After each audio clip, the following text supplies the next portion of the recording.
Good morning, good morning, good morning, very good morning. Good morning, good morning, good morning, good morning.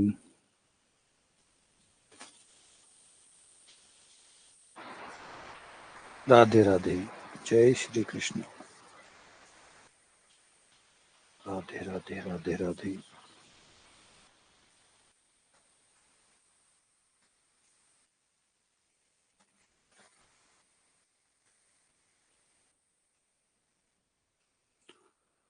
Good morning, very good morning.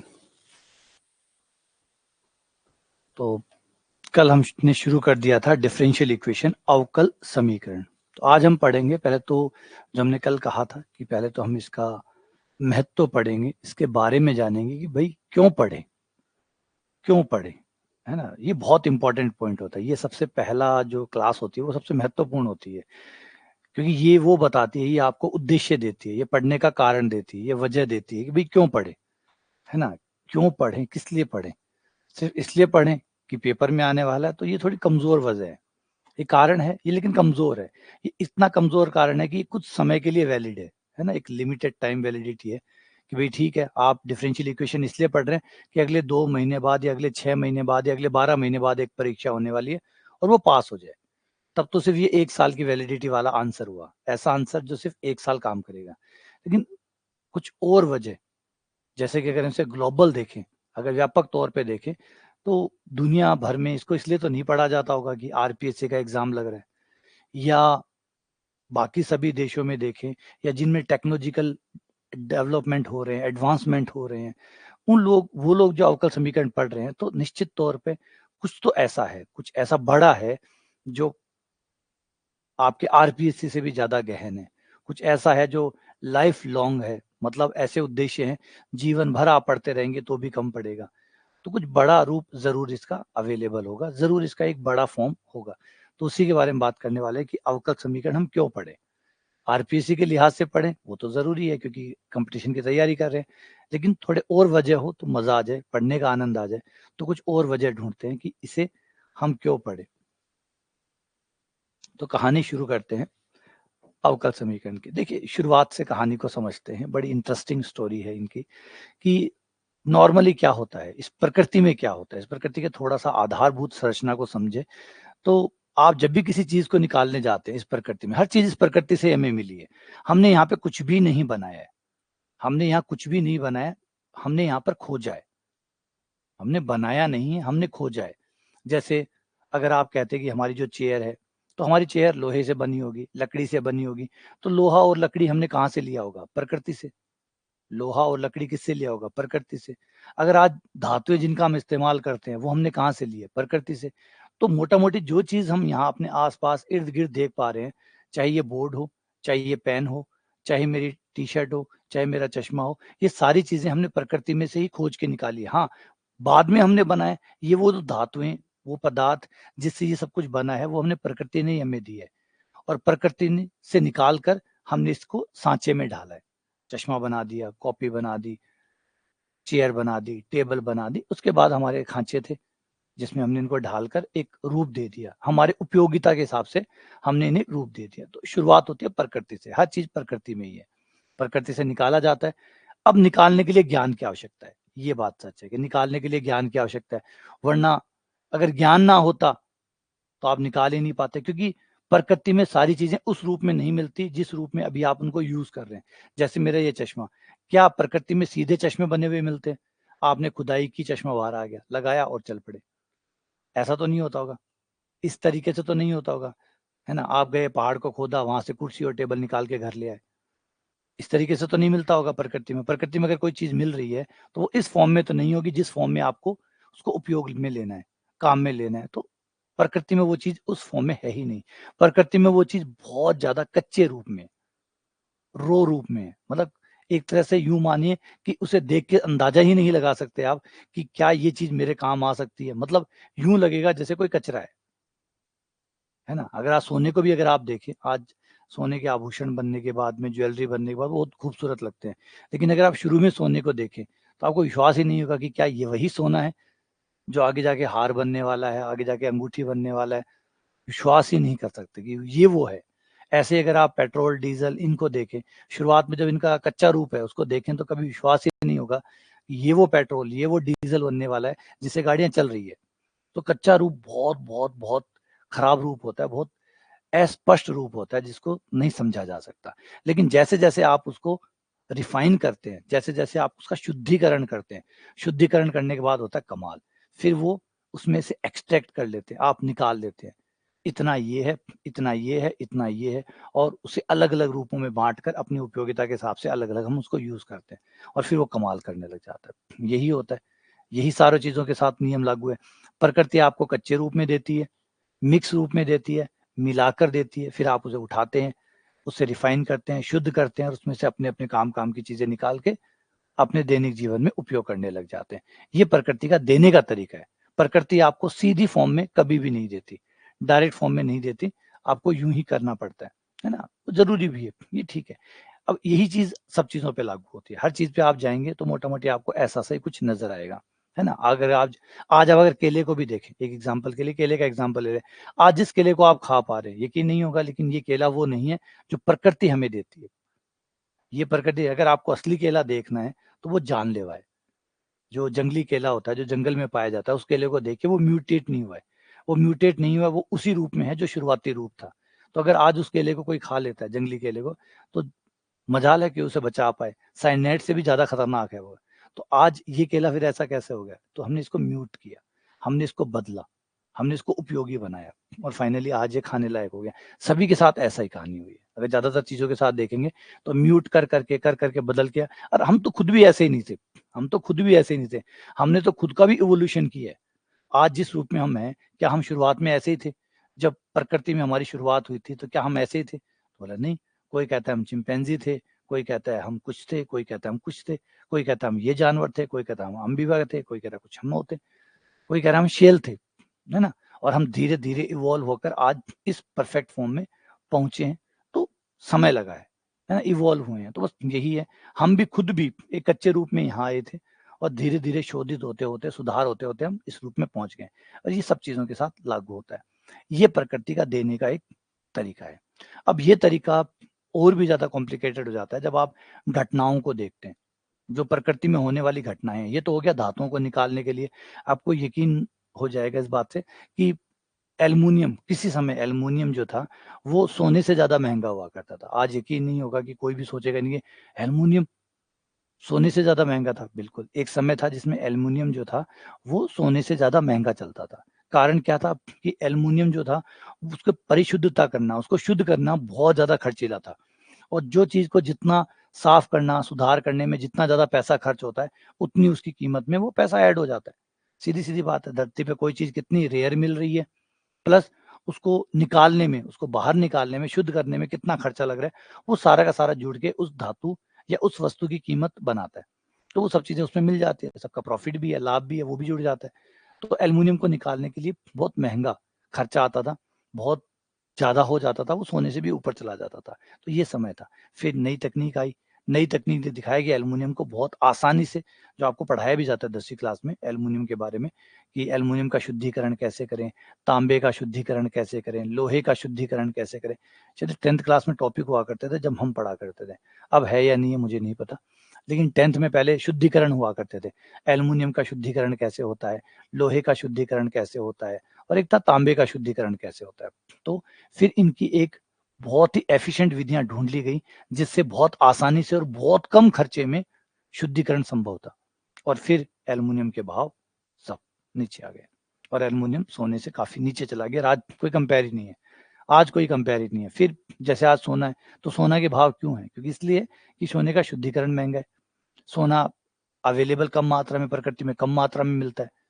एक तो कम मात्रा में मिलता है plus शुद्धिकरण में ज़्यादा खर्चा आता है।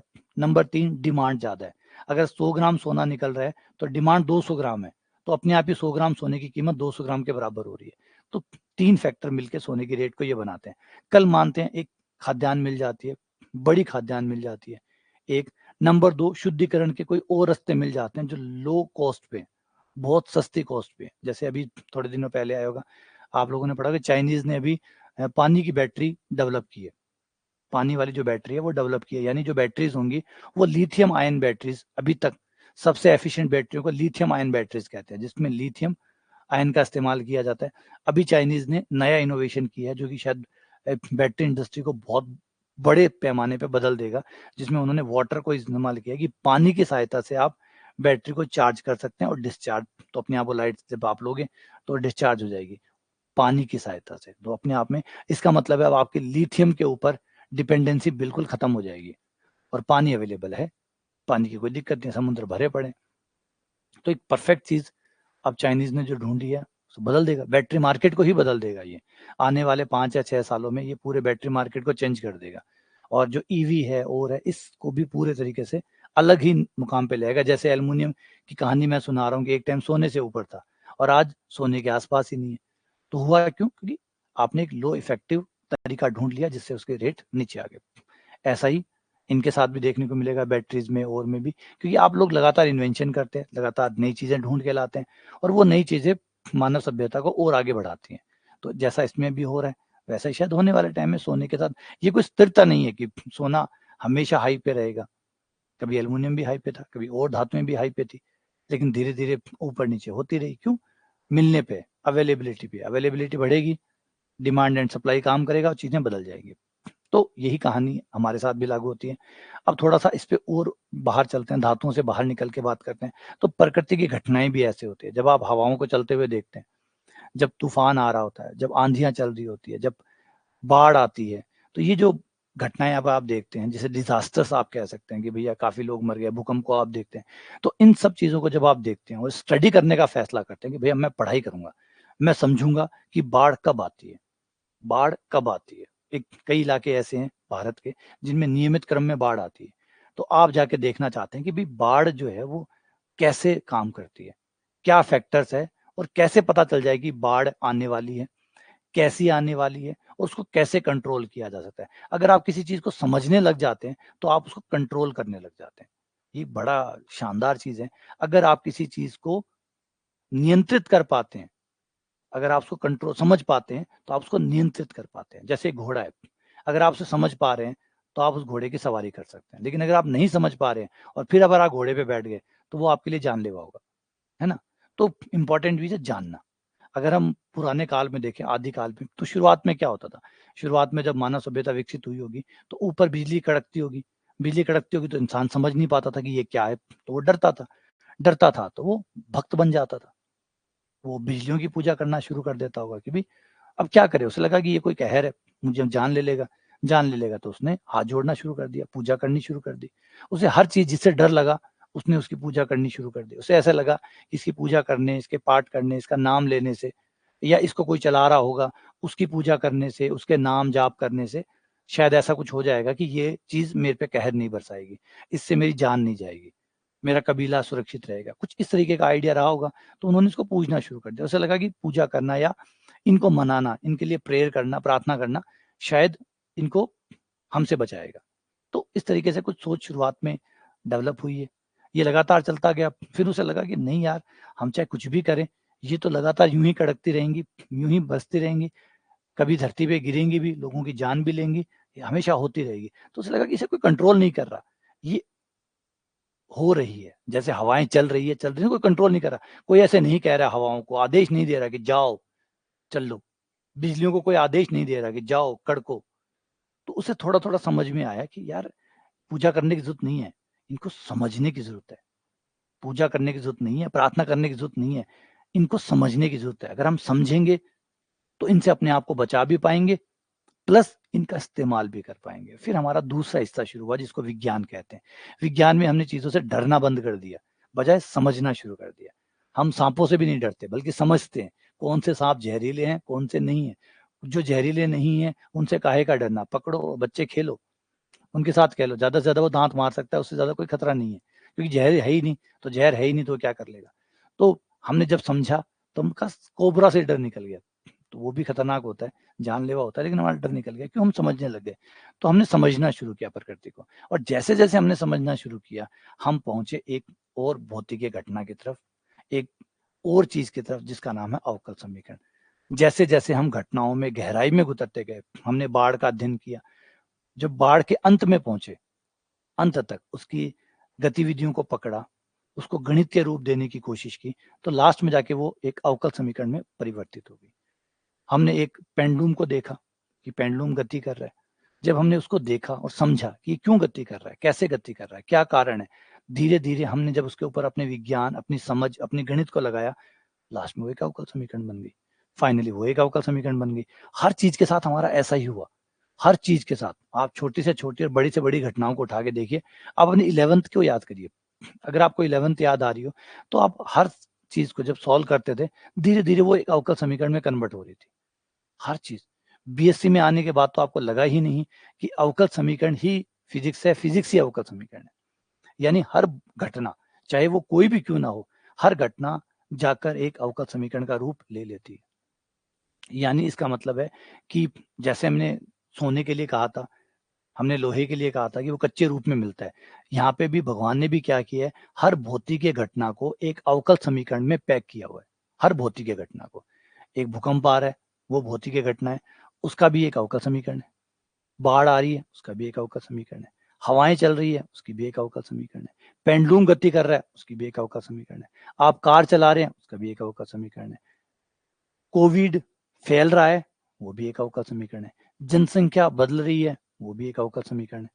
हर चीज को जब आप पीछे जा जाके मुड़ मुड़ के देखते हैं, तो आपको पता लगता है कि हर चीज अवकल समीकरण है।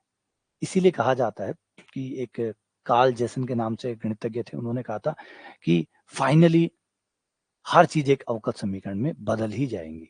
जब आप उसे पढ़ना शुरू करेंगे, देखना शुरू करेंगे, अंततः वो एक अवकल समीकरण बन जाएगी। यानी कुल मिला के हर चीज अवकल समीकरण से बाहर आती है। अगर आप बिग बैंग को देखेंगे, तो आपको बिग बैंग में भी एक अवकल समीकरण नजर आएगी कि इस अवकल समीकरण से बिग बैंग हुआ है। तो अजीब कैसे हुआ, ऐसे कैसे हुआ कि अवकल समीकरण हर चीज में रमी हुई है। कल भी मैंने एक छोटा सा एग्जांपल आपको बताया था कि अगर आप नॉर्मल एक कार में गति कर रहे हैं, अगर एक कार चला रहे हैं, एक बाइक चला रहे हैं, एक स्कूटी चला रहे हैं, एक साइकिल चला रहे हैं, पैदल चल रहे हैं, आप कुछ भी कर लीजिए, आपकी जो गति है वो एक अवकल समीकरण है। आपकी गति एक अवकल समीकरण है ना। मान लीजिए आप सड़क पे चल रहे हैं, पैदल ही चल रहे हैं, कार में चल रहे हैं, जो भी जिसमें भी जाना चाहें जा सकते हैं। ये आप चल रहे हैं, आप यहाँ खड़े,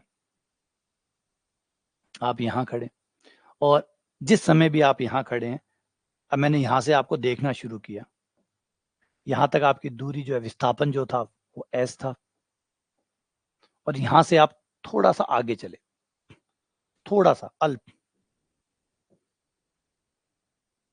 और आप यहाँ पहुंच गए। इसमें आपको समय जो लगा वो डेल्टा टी था, और आपका विस्थापन डेल्टा एस था। तो आपकी जो गति है, आपकी जो गति का समीकरण है वो हो जाएगा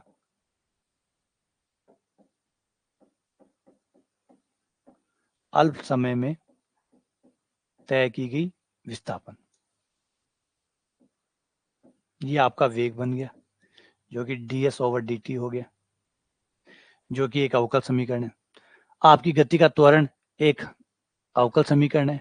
आपके ऊपर अगर किसी ने आके पीछे से धक्का मार दिया, मान लो आप चलना नहीं चाहते थे, लेकिन पीछे से कोई आया, टक्कर मार के चला गया, तो आप हो गए F बराबर एम ए। F बराबर एम ए, तो ये हो गया D square x over D T square, जो कि एक अवकल समीकरण है। तो हर समीकरण में आपको एक अवकलन नजर आएगा, हर समीकरण में, चाहे वो समीकरण कैसे भी क्यों ना हो। तो ये एक और इंपॉर्टेंस को समझाता है कि अंततः हर चीज एक अवकल समीकरण में कन्वर्ट हो जाती है। हर चीज अवकल समीकरण में हो जाती है। अब जितनी ज्यादा हम अवकल समीकरण को, अवकल समीकरण जैसे मैंने पहले समझाया था कि एल्युमिनियम सोने से भी ज्यादा महंगा था। कब तक? जब तक हमने ये नहीं सीखा, ये अच्छे से नहीं सीखा कि एल्युमिनियम को सस्ते तरीके से एक्सट्रैक्ट कैसे किया जाए, कैसे उस मिक्स धातु जिसको हम अयस्क कहते हैं, अयस्क में से कैसे एल्युमिनियम को सस्ते तरीके से निकाला जा सकता है। जब हमने ये सीख लिया, तो एल्युमिनियम के भाव नीचे आ गए, और जितने भाव नीचे आए उतना ज्यादा वो ज्यादा यूजफुल हो गया, क्योंकि हर व्यक्ति खरीद सकता था, तो वो ज्यादा यूजफुल हो गया। आज आप देखेंगे कि एल्युमिनियम बहुत और बड़ी मात्रा में यूज किया जाता है। और वो क्यों हुआ? वो इसलिए हुआ कि उसको आप आराम से एक्सट्रैक्ट कर पा रहे थे, सस्ते में एक्सट्रैक्ट कर पा रहे थे। यही कारण यहाँ पे भी होगा। हर चीज पैक है एक अवकल समीकरण में। अब अगर आपने अवकल समीकरण को खोल लिया, अवकल समीकरण को खोल लिया, तो आप समझ पाएंगे कि वो घटना क्यों हो रही है, और वो घटना किन कारणों से हो रही है। वो घटना के कौन से कारक कितना प्रभावी है, आप हर बात को पकड़ पाएंगे और हर बात को समझ पाएंगे। तो यूं समझिए, मान लेते हैं एक छोटा सा एग्जांपल, बाढ़ का एग्जांपल ले लेते हैं। अगर बाढ़ आ रही है, बाढ़ एक अवकल समीकरण द्वारा रन हो रही है और हो ही रही है, तो उस अवकल समीकरण को अगर हमने ओपन कर लिया तो हम ये पहचान पाएंगे कि बाढ़ कब आएगी, कितनी आएगी, कब वापस जाएगी, ठीक है, उसको कम या ज्यादा कैसे किया जा सकता है, उसे पहले कैसे रोका जा सकता है, उसे डाइवर्ट कैसे किया जा सकता है। ये सारी चीजें आ जाएंगी। जैसे एक घोड़ा हो गया, अगर घोड़ा चलाना आता है तो अब आप पता है, आपको घोड़ा चलाना आता है तो घोड़े को इधर भी मोड़ सकते हो, इधर भी मोड़ सकते हो, रोक भी सकते हो और भगा भी सकते हो। वो बाढ़ वहां लाने के बजाय आप कहीं और ला सकते हो, जहां आपको लगे कि सूखा क्षेत्र है, चलो बाढ़ को वहां ले चलते हैं, है ना। जैसे क्लाउड सीडिंग होती है, क्लाउड सीडिंग में क्या होता है, आपने बादलों की गर्जना से डरना बंद कर दिया, अब आपने बादलों के साथ खेलना शुरू कर दिया। आपको बारिश करवानी थी भैया, बीकानेर में बारिश नहीं हुई, आपने क्लाउड सीडिंग करी और बीकानेर में बादल पहुंचा के बादल को रूट कर दिया बीकानेर की तरफ, और वो बीकानेर में जाके अम्मी जी के घर के ऊपर जाके बरस रहा है। चाइना कंटिन्यू ये करवाता है, चाइना लगातार क्लाउड सीडिंग कराता है। वो अपने जिन क्षेत्रों के अंदर उसको बारिश चाहिए होती है, वो बादलों को वहां ले जाता है, बारिश करवाता है। तो क्लाउड सीडिंग देखी है आपने। तो ये क्या है, ये कंट्रोल करना। जैसे आपने सिस्टम को कंट्रोल करना सीख लिया, अब आप अपनी मर्जी से जहां चाहे बारिश करवाते हैं, जहां चाहे आप चीजों को रोड मोड़ सकते हैं। लेकिन अब आप सोचोगे ये चीजें अभी क्यों नहीं हो रही है, क्योंकि अवकल समीकरण ओपन नहीं हो रही है। तो जब तक अवकल समीकरण ओपन नहीं होगी, तब तक आप चीजों को नहीं पकड़ पाएंगे। जैसे तूफान है, बाढ़ है, इनको गवर्न करने वाली, इनको कंट्रोल करने वाली जो अवकल समीकरण है, उसका नाम है नेवियर स्टोक अवकल समीकरण, डिफरेंशियल इक्वेशन। नेवियर स्टोक, इसमें दो गणितज्ञ का नाम है, नेवियर का और स्टोक का। नेवियर स्टोक ने एक डिफरेंशियल इक्वेशन बनाई थी जो कि फ्लूइड के व्यवहार को दर्शाती हो। फ्लूइड का मतलब पानी भी होता है, फ्लूइड का मतलब हवा भी होती है, इनको फ्लूइड में काउंट किया जाता है। तो ये जो फ्लूइड है, ये कैसे बिहेव करता है, इसको समझाने के लिए उन्होंने इक्वेशन बनाई थी जिसको नेवियर स्टोक डिफरेंशियल इक्वेशन कहते हैं। वो अभी तक अनसॉल्व है, वो अभी तक अनसॉल्व है। तो आने वाले समय में जब हम इसे सॉल्व करना सीख जाएंगे, तो हम पानी और हवा के व्यवहार को समझ जाएंगे कि ये कैसे व्यवहार करते हैं, और फिर हम इनको कंट्रोल कर पाएंगे। ज्यादा लंबा समय नहीं है, आने वाले 20-25 सालों में कोई तो जीनियस आएगा, कोई ना कोई तो गणितज्ञ आएगा, कोई ना कोई अलग समझ के साथ आएगा और आके इसको खोल के चला जाएगा, है ना, ताले की तरह खोल के देगा। जब खोल देगा तो फिर हम पकड़ लेंगे। जैसे मैंने कहा था, एल्यूमिनियम महंगा था, लेकिन कोई आया और उसने अनलॉक कर दिया और आज एल्यूमिनियम सबसे सस्ते में आने लग गया। तो ऐसे ही कोई ना कोई जीनियस आएगा, वो अनलॉक करेगा और फिर हमारी समझ बढ़ जाएगी हवाओं के प्रति, हमारी समझ बढ़ जाएगी पानी के प्रति, और जितनी समझ बढ़ेगी उतना हम उनको कंट्रोल कर पाएंगे और फिर अपनी मर्जी से हम उन्हें सही दिशा में रख पाएंगे। तो ये हुआ पार्ट, तो यही है इंपॉर्टेंट पार्ट। अच्छा, अब आप लोग सोचोगे ये तो प्रकृति की घटनाएं रोकना है, तो इससे और क्या हो सकता है, इससे और फायदा हो सकता है। अभी एक हाल फिलहाल में एक मैथमेटिशियन थे जिनकी अभी डेथ हुई है 10 तारीख को, इस 10 मई को इनकी डेथ हुई है। 1 मिनट।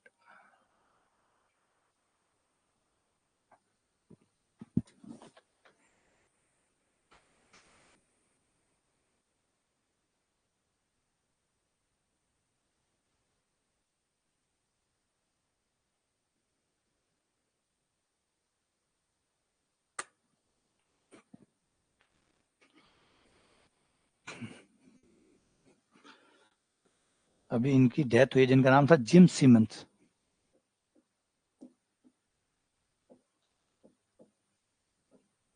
जो जिम सिमंस थे, ये एमआईटी के अंदर प्रोफेसर थे, एमआईटी के अंदर मैथमेटिक्स के प्रोफेसर थे जिम सिमंस। जिम सिमंस को एक बार विचार आया, ये तो विचार चल रहा था, मुझे विचार को उन्होंने आगे बढ़ाया कि भाई क्या हम पब्लिक के बिहेवियर को पकड़ सकते हैं। पब्लिक का बिहेवियर का सबसे अच्छा एग्जांपल होता है स्टॉक मार्केट। शेयर मार्केट में आदमी, बहुत से लोग इन्वेस्ट करते हैं और उनके लगाए गए पैसे की दिशा के आधार पे ही शेयर बढ़ते हैं और घटते हैं। तो क्या ये कलेक्टिवली, ये जो लोग इसमें काम कर रहे हैं, क्या कलेक्टिवली इनके बिहेवियर को पकड़ा जा सकता है? और अगर इनके बिहेवियर को पकड़ा जा सकता है, मान लीजिए, क्योंकि शेयर मार्केट पूरी दुनिया भर में चलता है, हर देश में चलता है और एक बड़ी आबादी उसमें इन्वेस्ट भी करती है। 10-15%, 20% आबादी लगभग हर देश की एन एवरेज उसमें इन्वेस्ट करती है। यानी पूरे दुनिया में अगर 7 अरब लोग हैं, तो लगभग 50 से 60 करोड़ लोग जो है वो पूरे शेयर मार्केट में इन्वेस्ट करते हैं, अलग अलग स्टॉक मार्केट में। तो और इन्हीं के पैसे डालने और निकालने से मार्केट के शेयर बढ़ते हैं और घटते हैं। तो जेम्स सिमंस ने सोचा कि क्या इनके व्यवहार को प्रिडिक्ट किया जा सकता है, ये जो 50 करोड़ लोग हैं, ये जो 1 अरब लोग हैं जो इन्वेस्ट कर रहे हैं, क्या इनके व्यवहार को समझा जा सकता है कि ये कब खरीदेंगे और कब बेचेंगे और कब इनके बेचने और खरीदने का क्या पैटर्न रहता है? तो जिम सिमंस ने इसको समझने की कोशिश की। एज़ ए मैथमेटिक्स प्रोफेसर थे, इंटरेस्ट जगा, इससे पहले भी लोगों का इंटरेस्ट जगा था। इवन जो न्यूटन थे, वो भी शेयर मार्केट में इन्वेस्ट किया करते थे। न्यूटन भी शेयर मार्केट में इन्वेस्ट किया करते थे। उस समय भी शेयर मार्केट चलता था, लेकिन इस रूप में नहीं, थोड़ा रूप अलग हुआ करता था। तो उस समय भी वो शेयर मार्केट तो बहुत पहले से, बहुत पुरानी हिस्ट्री इनकी, यानी 1600 के आसपास, 1650 के आसपास की बात बता रहा हूँ, जब न्यूटन शेयर मार्केट में डालते थे। लेकिन न्यूटन ने शुरुआत में पैसा कमाया, अंततः सारा पैसा डूब गया। तो उन्होंने अपने एक कागज में लिखा भी था, एक लेटर में लिखा भी था कि मैंने जो करेंसी है, जो पैसा है, जो वेल्थ है, वो कैसे काम करती है, उसको तो मैंने समझ लिया था। लेकिन इंसानों की जो मूर्खता है, उसे समझना मैं भूल गया और उसे समझा भी नहीं जा सकता। तो इस वजह से, क्योंकि वो उन्हें लगा कि जो उनकी इक्वेशंस थी, उन्होंने इक्वेशंस बनाई मार्केट की कि भैया ये जो चीज़ मैं जिसमें इन्वेस्ट कर रहा हूँ, उसका फ्यूचर क्या होगा? और ये किस तरीके से आगे बढ़ेगी? तो उन्होंने वो सब डाला, लेकिन अंततः वो क्या हुआ? नीचे ड्रॉप कर गया और सारे पैसे उनके डूब गए। तो फिर उन्होंने वो लिखना पड़ा कि मार्केट को प्रेडिक्ट किया जा सकता है, वेल्थ को प्रेडिक्ट किया जा सकता है, कोई कंपनी कितना कमाएगी, कैसे कमाएगी, इसको प्रेडिक्ट किया जाता है। लेकिन मार्केट तो चलता है इंसानों से, जो व्यक्ति उसको खरीद फरोख्त कर रहे हैं, उससे चल रहा है। अब उससे चल रहा है तो वो तो मूर्खता कर सकते हैं। तो उस मूर्खता को भी अगर नहीं पकड़ोगे, तो मार्केट में भाव हो सकता है बहुत अच्छी कंपनी के शेयर भी नीचे गिर जाए। लोगों में एक डर आ गया, लोगों को खबर मिली कि ये कंपनी डूबने वाली है, चाहे वो प्रॉफिट कमा रही हो, आज चाहे बड़ी से बड़ी कंपनी हो, चाहे एचडीएफसी। एक कोका कोला का एड आपको याद होगा, कोका कोला का एक था जिसमें जो रोनाल्डो थे, वो स्टेज पे जाते हैं, एक प्रेस कॉन्फ्रेंस होती है, उसमें जाते हैं, उसमें कोक सामने पड़ी हुई होती है, तो कोक पड़ी होती है तो वो कोक को उठा के इधर रख देते हैं और सिर्फ इतना सा स्टेटमेंट देते हैं कि पानी पीजिए, सिर्फ, बाकी कुछ नहीं। कोक की बोतल को वहां पड़ी रहती है उनके सामने, वो उठा के उसको उधर रख देते हैं और बाकी सब लोगों को कहते हैं पानी पीजिए। जब उन्होंने इतना बोला तो कंपनी को कम से कम 1.5 लाख करोड़ का नुकसान हो गया, 1.5 लाख करोड़ का। क्या कंपनी ने कुछ गलत किया? क्या कंपनी ने कुछ गलत मिला दिया? क्या कंपनी ने कहीं कोई गलत चीज़ कर दी? नहीं। एक छोटी-सी भावना, रोनाल्डो ने ऐसा किया, इतने में 1.5 लाख करोड़ का नुकसान हो गया कंपनी को। क्यों? ऐसा क्यों हुआ? क्योंकि बहुत लोग हैं जो रोनाल्डो को चाहते हैं। रोनाल्डो जो करेंगे वो बिल्कुल वही करेंगे। अगर रोनाल्डो ने कोक को उठा के साइड में रख दिया है, तो दूसरा दिन वो भी आपको याद होगा एक सलमान खान की मूवी आई थी तेरे नाम, जिसमें सलमान खान एकदम टकले होते हैं, पूरे बाल कटा के। तो जैसे ही तेरे नाम आई, है ना? आपको भारत में बहुत सारे तेरे नाम घूमते हुए नज़र आ गए। तो ये सेलिब्रिटी होते हैं, ये इन्फ्लुएंसर होते हैं, ये जो भी करते हैं, दुनिया इनको कॉपी करती है। तो मार्केट में जिन्होंने पैसे इन्वेस्ट किए, उनको लगा कि रोनाल्डो अगर ऐसा कर रहे हैं, तो बहुत से लोग भी ऐसा ही करेंगे। करेंगे, नहीं करेंगे या बहुत लंबे समय तक करेंगे, इसकी कोई गारंटी नहीं है। लेकिन एक बार तो ऐसा करेंगे, तो एक बार तो शेयर मार्केट कंपनी गिरेगी और उन्होंने शेयर निकालने शुरू कर दिए थे। जबकि कोका कोला जो है वो लगभग 150 साल से बड़ी कंपनी है, चल रही है और अच्छे से कमा रही है और सबसे अच्छा प्रॉफिट जो है वो लगातार देती है। लेकिन वही है, लोग तो लोग ही है, जनता तो जनता ही है, बड़े लोग तो बड़े लोग होते हैं। तो वही कहानी चली। तो यही कहानी था कि न्यूटन ने भी अपने पैसे शेयर मार्केट में डुबा दिए। इसका मतलब ये समझ में आता है कि हिस्ट्री न्यूटन भी इंटरेस्ट थे शेयर मार्केट में। वो समझना चाहते थे कि मार्केट कैसे काम करता है और फिर बहुत से लोग आते चले गए मार्केट को समझने के लिए। हर किसी ने अपने-अपने हिसाब से यूज़ किया। सबसे ज़्यादा सफल हुए जिम सिमंस। जिम सिमंस को भी वही लगा कि भैया मार्केट को समझते हैं और इन्होंने मार्केट को समझने के लिए डेवलप करते-करते एक मॉडल डेवलप किया, जो लास्ट में एक आंशिक अवकल समीकरण तैयार हुई और उन्होंने उस समीकरण की सहायता से एक कंपनी बनाई जिसका नाम था रेनेसेंस और जिसमें उन्होंने एक फंड बनाया जिसको कहते हैं मेडेलियन फंड। मेडेलियन फंड जो था वो आज तक का सबसे सफल फंड है, सबसे सफल फंड। इतना सफल कि ये आपके ₹1 को 4 लाख रुपए बना के रिटर्न किए इसने। ₹1 को अगर आपने इसमें ₹1 डाला है, तो इसने आपको 4 लाख रुपए वापस दिए। ये लो, 4 लाख। ₹1 को 4 लाख। अगर आपने 100 डाले हैं, तो इसने आपको 40 करोड़ वापस दिए हैं, 4 करोड़ वापस दिए हैं। ₹100 डाले हैं, तो 4 करोड़ रुपए वापस दिए हैं आपको। तो समझ सकते हैं कि जिम सिमन्स ने क्या किया। उन्होंने मैथमेटिक्स की सहायता से मार्केट को समझा, मार्केट को यूज़ किया। अब मार्केट में डालना पड़ता है पैसा। पैसा डालने के लिए उन्होंने लोगों को बुलाया, एक फंड बनाया, जिस फंड का काम था कि लोगों के पैसे लेना और प्लान मेरा प्लान मेरा पैसे आपके। क्योंकि पैसे एक प्रोफ़ेसर के पास कितने पैसे होंगे? एक तनख्वाह ही तो होगी। पैसे तो नहीं है और पैसे चाहिए, तो उन्होंने जनता को बुलाया, एक फंड रेज किया जिसका नाम मेडेलियन फंड था। उन्होंने कहा कि मेरे पे विश्वास करो, पैसे लगाओ। राकेश झुनझुनवाला क्या करते थे, यही काम करते थे कि आप पैसे लगाओ, मैं आपके पैसे को सही जगह इन्वेस्ट करूंगा, पैसे आपके, स्ट्रेटजी मेरी। और उन्होंने पैसे डाले और बहुत बड़ा इम्पैक्ट उन्होंने लोगों पे डाला। तो ये जिम सिमंस थे जिन्होंने ऐसा किया। अभी इनका 10 मई को देहांत हो गया। 1938 से लेकर 2024 तक लाइफ भी इनकी काफी बड़ी रही, लगभग 88 साल के आसपास कहा जाता होगा। 88 साल से ज्यादा इन्होंने अपनी जिंदगी जी। और जब इनकी डेथ हुई है अभी, तो इनकी संपत्ति लगभग 1.25 लाख करोड़ रुपए, 1.25 लाख करोड़ रुपए की संपत्ति है, एक मैथमेटिक्स प्रोफेसर से। और उन्होंने क्या किया, सिर्फ एक आंशिक अवकल समीकरण बनाई मार्केट को समझने के लिए। और वो इक्वेशन इतनी इफेक्टिव थी कि उसने 1 रुपए को 4 लाख कर दिया। तो उन्होंने दुनिया को भी फायदा पहुंचाया, जो लोग उनसे जुड़े उनको भी फायदा पहुंचाया, अपने आप को भी फायदा पहुंचाया। और एक चीज और समझाई कि मैथ्स कमाल है, मैथ्स जबरदस्त है। अगर आपने इसको सही से यूज करना सीख लिया तो फिर आप इसे कैसे भी यूज कर सकते हैं, चाहे मानव कल्याण में यूज करिए, चाहे विकास में यूज करिए, और चाहे कोई और तरीके से आप यूज करिए, विनाशकारी तरीकों से भी यूज कर सकते हैं। सभी ऑप्शन खुले हुए हैं, ये आपको मना नहीं करेगा। तो ये इसका एग्जाम्पल था। तो इसलिए डिफरेंशियल इक्वेशन का जो आइडिया है, ठीक है, तो उम्मीद करता हूँ कि यहाँ तक आपको ये समझ में आ गया होगा कि अवकल समीकरण कितनी महत्वपूर्ण है। ये इतनी महत्वपूर्ण है कि ये आपको अरबपति खरबपति भी बना सकती है, मतलब सेकंड गेट की तैयारी भी नहीं करनी पड़ेगी। सबसे बढ़िया बात है, आप सेकंड गेट फर्स्ट गेट की आपको तैयारी नहीं करनी पड़ेगी। अगर आप गणित के डेप्थ में पहुंच जाते हैं, अगर आप उसके सार में पहुंच जाते हैं, तो आपको ये बहुत ऊपर तक ले जा सकती है। बहुत पोटेंशियल इसके अंदर है, आपको कहीं से भी कहीं तक पहुंचा सकते हैं। कभी टाइम मिलेगा तो वो जो इक्वेशन है उसके बारे में हम बात करेंगे।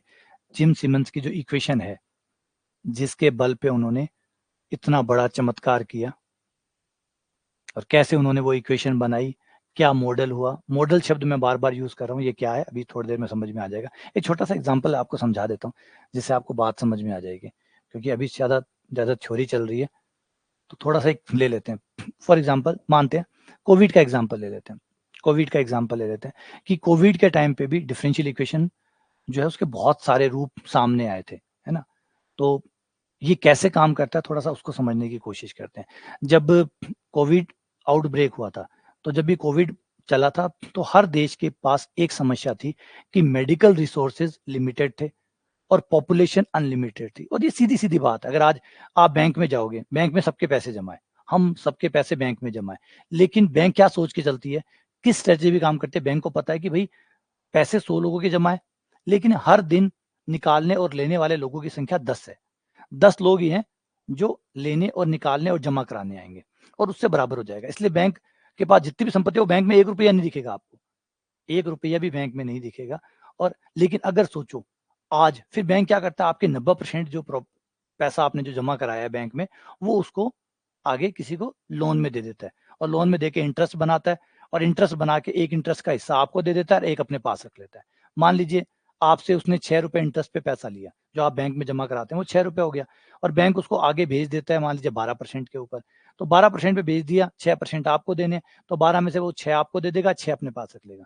तो बैंक का काम करने का तरीका सीधा है, आपके ही पैसे को वो आगे भेज देता है, उसमें इंटरेस्ट में जो गैप आता है वो गैप आपका अपने पास रख लेता है, बाकी आपको लौटा देता है। ये सिस्टम है। अब इसमें क्या है कि जनता को पता है, जनता पैसे नहीं निकालेगी, जनता को भरोसा है कि मेरे पैसे बैंक में सुरक्षित है, जब जाऊंगा तब बैंक मुझे दे देगी। लेकिन सच तो ये है कि बैंक के पास पैसे है ही नहीं आपके। बैंक ने सिर्फ एक आपका एक फ्रैक्शन जो है वो रखा हुआ है, एक फ्रैक्शन रखा हुआ है। अगर हम सब लोग आज जिस भी बैंक में हमारा खाता है, कोई एक पर्टिकुलर ब्रांच ले लीजिए, अगर उसके सारे कस्टमर एक दिन चले जाएं और सारे पैसे निकालने चले जाएं, बैंक उसी दिन हाथों हाथ खत्म हो जाए, एक दिन में, और टिक ही नहीं पाए। पहले दिन ही बैंक दिवालिया, फर्स्ट डे, क्योंकि बैंक के पास पैसा है ही नहीं, क्योंकि बैंक ने आपका 90% पैसा मार्केट में लगा दिया है, और सिर्फ 10% पैसे से चला रही है, क्योंकि 10% ही, और 10% की भी जरूरत नहीं पड़ती, क्योंकि लोग जमा भी करवाते हैं, निकालते भी हैं, जिससे उसकी भी जरूरत नहीं पड़ती कि 10% भी आप रखो। लेकिन आरबीआई के रूल के हिसाब से 20% का एक टारगेट होता है कि इतना पैसा आपको लिक्विडिटी में रखना होता है बैंक को, और 80% ही लोन में बांटना होता है। अगर सोचो, अगर 30% लोग भी हम पहुंच जाए, तो बैंक का पूरा खांचा बिखर जाए। तो ये बैंक इस तरीके से काम करते हैं। तो यही इंपॉर्टेंट है कि भाई आप इसे समझेंगे तो कैसे तरीके से काम करता है। बस यही चीज हमारे साथ भी लागू होती है। अगर आप इसे देखें, अगर कोविड को देखें, कोविड का एग्जाम्पल में भी यही था कि मेडिकल हॉस्पिटल जो होते हैं उसमें जितनी भी जनसंख्या है, उस जनसंख्या का 0.1% लोग ही हॉस्पिटल को यूज करते हैं डे बाय डे बेसिस पे। सारे लोग तो मेडिकल नहीं जाते। लेकिन कोविड होगा तो क्या होगा? कोविड होते ही अचानक ही स्पार्क आएगा, अचानक से ये स्पाइक आएगा। मतलब जहां 0.1% लोग हॉस्पिटल जा रहे थे, वहां पे शायद हो सकता है 1% लोग हॉस्पिटल की जरूरत पड़ने लग जाए। तो फिर हॉस्पिटल्स को मैनेज कैसे करेगा? क्योंकि आज जो सरकारी हॉस्पिटल है वो 0.1 इस्तेमाल करने की हालत में भी नहीं है। उतने लोग भी जब आप जाते हैं किसी सरकारी हॉस्पिटल में तो लोग बाहर बिखरे हुए होते हैं, लोगों को बेड तक नहीं मिलता, लोग बाहर बैठे होते हैं। तो अगर ये 1% हो जाता है तो सोचो क्या होगा। और क्या होगा, उससे ज्यादा बुरा होगा कि जनता को जब चीजें नहीं मिलती तो वो तोड़ फोड़ पे आती है, वो आगजनी करती है, वो युद्ध की स्थिति में आ जाती है। अगर मरीज को आपके मान लो परिवार का सदस्य है, उसको आप लेके गए और उसको ना तो बेड मिला, ना डॉक्टर मिला, और आप लगातार 6 घंटे से परेशान है, तो आपकी हालत क्या होगी और गुस्सा क्या होगा। और सोचिए एक पास में एक बंदा और है, उसके पेरेंट्स को भी डॉक्टर नहीं मिला, एक पास में और है। अगर ऐसे ही जैसे जैसे नंबर बढ़ते जाएंगे, आप में एक आक्रोश आएगा, और इतना आक्रोश आएगा कि आप पूरे के पूरे हॉस्पिटल को उठा के कहीं और फेंक दोगे, है ना? तो समझ रहे कितनी भयानक स्थिति हो सकती है, जिसे गृह युद्ध कहते हैं। उस स्थिति में आने में देश को टाइम नहीं लगेगा। तो इंपॉर्टेंट चीज क्या थी कि हम देखें कि ये आउटब्रेक कितना खतरनाक होगा, कितनी तेजी से ये बढ़ेगा और कितने हॉस्पिटलों की हमें संख्या पड़ने वाली है। यानी कोविड अगले 10 दिनों में या अगले 15 दिनों में कितने लोगों को नुकसान पहुंचाएगा और उसमें से कितने लोगों को डॉक्टर की जरूरत पड़ने वाली है। ये आंकड़ा, क्योंकि आज रातों रात तो आप हॉस्पिटल क्रिएट नहीं कर सकते, घंटे भर में हॉस्पिटल नहीं ला सकते, कहाँ पे कौन से हॉस्पिटल में कितनी जरूरत पड़ेगी ये आपको नहीं पता। अब प्रिडिक्शन चाहिए, अब चाहिए कि कोई बताए कि कोविड कितनी तेजी से फैलने वाला है और कितनों को नुकसान पहुंचाने वाला है और कितने हॉस्पिटल की जरूरत पड़ने वाली है, ताकि हम तैयार कर सकें। और नहीं तैयार कर सकें तो हम लॉकडाउन लगा सकें, ताकि कम से कम रुक तो जाए। तो ऐसी जो परिस्थितियां होती है इसमें आपकी गणित बहुत मदद करती है। एक छोटा सा एग्जाम्पल गणित से ले लेते हैं। मान लीजिए किसी समय पे किसी क्षेत्र की बात कर लेते हैं, कोई एक छोटा एरिया है, जैसे बीकानेर ही ले लीजिए। बीकानेर में किसी समय टी पर कोई समय ले लिया, किसी समय टी पर जो कोविड के मरीज है उनकी संख्या आई है। किसी समय टी पर, टी का मतलब वो डेट, वो टाइम। आज जैसे आज की तारीख, आज मान लो कोविड फैला हुआ होता, तो आज की जो डेट है 16 तारीख, तो उस डेट को कोविड के जितने भी मरीज है उनको हमने आई कह दिया। 50,000 मरीज है, 60,000 मरीज है, 500 मरीज है, जो भी है वो आई है। अब होता क्या है कोविड में कि मरीज जो होता है वही तो फैलाता है, संक्रमण वही तो फैलाता है, वो संक्रमण फैलाता है। तो नए मरीज कितने बनाएगा? जितना आई होगा, जितना आई होगा उतने नए मरीज आएंगे। तो नए मरीजों की संख्या मतलब DI/DT। DI/DT का मतलब समय के सापेक्ष मरीजों में परिवर्तन की दर। DI/DT का मतलब समय के सापेक्ष मरीजों में परिवर्तन की दर। ये जो नए मरीज आएंगे ये किसके समानुपाती होंगे? जितने पुराने मरीज है, क्योंकि पुराने मरीज ही तो नए मरीज क्रिएट करेंगे, वरना कोविड अपने आप थोड़ी आएगा। कोविड अपने आप थोड़ी आएगा, जो पुराने मरीज है जिनको बीमारी हो चुकी है वही फैलाएंगे, वही फैला के नए मरीज पैदा करेंगे। कोविड तो संक्रामक था, तो अपने आप तो ऊपर हवा से तो आने वाला नहीं था, या पानी पी के तो नहीं आने वाला था। कोई आदमी किसी आदमी से मिलेगा तो ही तो कोविड वो बांटेगा। तो ऑब्वियसली बात है, संक्रामक बीमारी है, तो पुराने मरीज ही नए मरीज पैदा करेंगे। और कितने नए मरीज पूरे करेंगे? जितने पुराने मरीज होंगे उसी के समानुपाती नए मरीज होंगे। ठीक है। अब यहाँ पे एक चीज का ध्यान रखते हैं कि भाई सारे मरीज जो है वो मरीज पैदा नहीं करते। जैसे मान लो मैं समझदार हूँ, तो मैं समझदार हूँ तो मैं अपने आप को आइसोलेट कर लूंगा। मैं अपने ना तो घर वालों के लिए खतरा बनूंगा ना बाहर वालों के लिए खतरा बनूंगा। लेकिन कई मूर्ख होते हैं जो बाहर घूमते हैं, 1 से 4 को बीमारी लौटाते हैं। तो इसमें एक अनुपात, एक नंबर ले लेते हैं के वो नंबर है जो इफेक्टिवनेस को दर्शाता है कि आई में से भी कितने लोग ऐसे हैं जो बीमारी फैलाएंगे, है ना? अब आपसे तो मानते हैं कि 100 में से 100 तो मूर्ख नहीं होंगे, 100 में से 40 मूर्ख होंगे, 30 मूर्ख होंगे, 20 मूर्ख होंगे। तो के उस नंबर को दर्शाता है जो मूर्खों की संख्या को निरूपित करता है कि वो मूर्ख। तो आई इंटू के कर दिया तो उन मूर्खों की संख्या आ गई जिसकी वजह से कोविड के नए मरीज तैयार होंगे। अब ये डी आई, ये अवकल समीकरण बन गई। आई को यहां ले आए, के को उधर ले गए, डी टी इधर, समाकलन कर दिया, ये आपका log i हो गया, आपका kt हो गया, प्लस समाकलन नियतांक c हो गया। i को हटा लिया, ये e की पावर kt प्लस c, दोनों तरफ से log हटाने पर, इन्हें सॉल्व करने पर i बराबर e की पावर k, e की पावर t प्लस e की पावर c, e की पावर kt इंटू e की पावर c। e की पावर c को c डैश नाम दे दो, ये c डैश हो गया। अब ये समझाता है कि जो, अब ये डरावना है, ये डरावना है, ये समझाता है कि जो कोविड होगा वो एक्सपोनेंशियल रेट से बढ़ेगा। आई क्या है? मरीजों की संख्या। आई क्या है? मरीजों की संख्या। टी क्या है? टाइम। इसका मतलब आई जो है वो टी पे डिपेंड कर रहा है, और टी पे डिपेंड सिंपली डिपेंड नहीं कर रहा, एक्सपोनेंशियली डिपेंड कर रहा है। और एक्सपोनेंशियली मतलब चरघातांकी रूप से डिपेंड कर रहा है। इसका मतलब मरीजों की संख्या चरघातांकी रूप से बढ़ेगी। मतलब 2 मरीज के बाद 4 मरीज होंगे, 4 के 8 होंगे, 8 के 16 होंगे, 16 के 32 होंगे, और 32 के 64 होंगे। मरीजों की संख्या एक्सपोनेंशियली बढ़ेगी। आपके जो मरीज होंगे वो ऐसे होंगे, यूं तेजी से ग्राफ बढ़ेगा।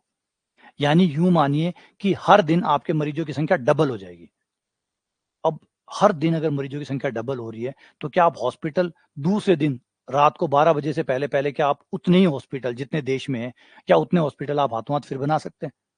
नहीं। तो क्या करना चाहिए? तो सारी जो दुनिया है, सब देश में लगा, हर देश ने लॉकडाउन लगाया। हर देश को समझ में आ गया कि ये चीज इम्पॉसिबल है, क्योंकि अगर मरीजों की संख्या हर समय बढ़ती रही, हर दिन बढ़ती रही, तो आप कुछ भी कर लो, आप उसको कंट्रोल नहीं कर सकते। उस तरीके से तो कंट्रोल नहीं कर सकते। तो हर देश ने यूज किया लॉकडाउन, हर देश ने यूज किया लॉकडाउन, क्योंकि लोग इससे डर गए थे। ये डरावना था। ये दिखाता है कि कितना खतरा हो सकता था अगर लॉकडाउन ना लगाया जाता।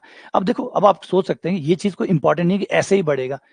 ये हमने सिर्फ एक मैथमेटिकल मॉडल बनाया है। ये बहुत सिंपल मॉडल बनाया है, इतना सिंपल मॉडल नहीं होता, क्योंकि और भी फैक्टर्स होते हैं जो इस्तेमाल होते हैं।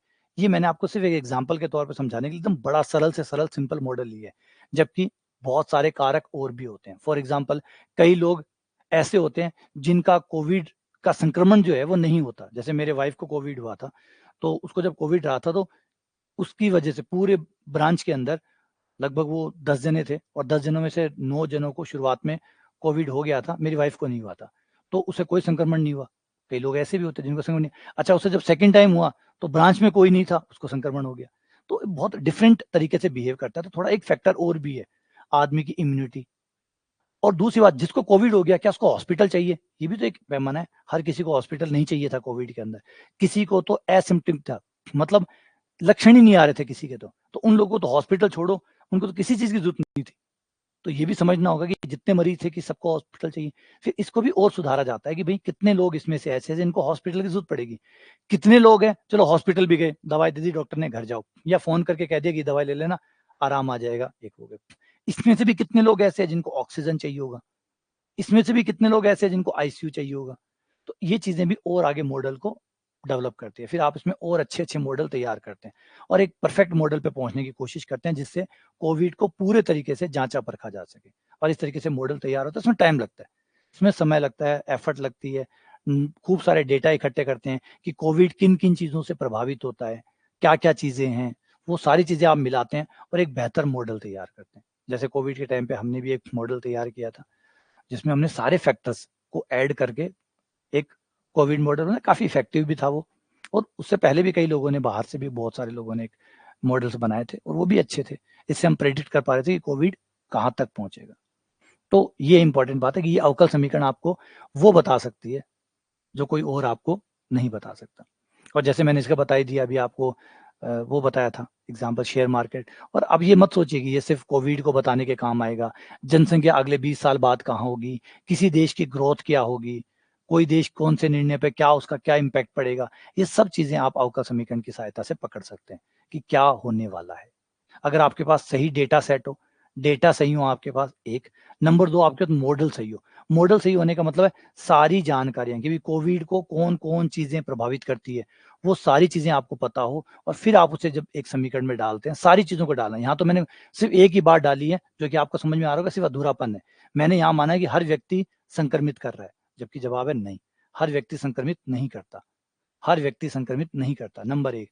कई व्यक्ति संक्रमित करना चाहें तो भी नहीं कर सकते। उनकी शरीर की बनावट ऐसी होती है कि वो कभी किसी को बीमारी नहीं देते। घर में आप देखेंगे कई लोग ऐसे होते हैं जिनको फ्लू हो जाता है, लेकिन उनकी वजह से किसी को फ्लू नहीं होता। उनको फ्लू हो गया, लेकिन उनकी वजह से किसी को फ्लू नहीं होता, क्योंकि वो इतने साफ तरीके से रहते हैं, इस तरीके से अपने आप को मेंटेन करते हैं कि वो किसी को फ्लू नहीं देते। कई लोग ऐसे होते हैं जहां जाते हैं वहीं फ्लू दे आते हैं, जहां भी जिसने भी बुला लिया उसी को बांट के आ गए। तो हर तरह के लोग होते हैं अलग अलग, तो सब चीजों को मिला के, सारी हर छोटे छोटे जो इफेक्ट है उन सबको मिला के जब मॉडल तैयार किया जाता है उसे इफेक्टिव मॉडल कहते हैं, और वो बहुत परफेक्ट होता है। जैसे 1 के 4 लाख बना देगा, जिम सिमंस की तरह 1 का 4 लाख बना देगा, तो मॉडल बड़े इफेक्टिव होते हैं। तो सही मॉडल कमाल करता है। अगर मॉडल आपने सही बना लिया, सही पर आपको हर तरह कारक पता हो, क्योंकि अगर एक भी कारक आपने मिस कर दिया तो फिर वो सही मॉडल नहीं बनेगा। और सही मॉडल नहीं बनेगा तो आगे भविष्य में वो फिर वो आंसर नहीं देगा जो सही में आने वाला है, वो कुछ गलत उत्तर देगा, और गलत उत्तर देगा तो फिर आपको नुकसान होगा। तो ये अवकल समीकरण का एक पार्ट है कि अवकल समीकरण हम क्यों पढ़ते हैं। सिर्फ इसलिए नहीं कि आरपीएससी में आता है, इसलिए कि आपके जीवन के हर ताने बाने में इसका हिस्सा शामिल है। ठीक है, समझ में आ गया ये? तो ये हमारा मोटिवेशन है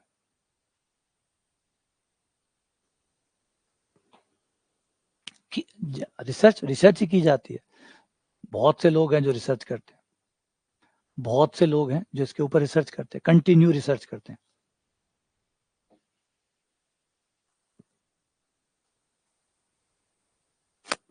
तो आ जाओ, ये हो गया हमारा पहला कारण। तो उम्मीद करता हूँ कि ये तो कहानी कई लोगों को थोड़ी बोरिंग लगी होगी और थोड़ों को अच्छी लगी होगी। अगला है हमारा what is differential equation. Differential equation क्या होती है? डिफरेंशियल इक्वेशन क्या होती है?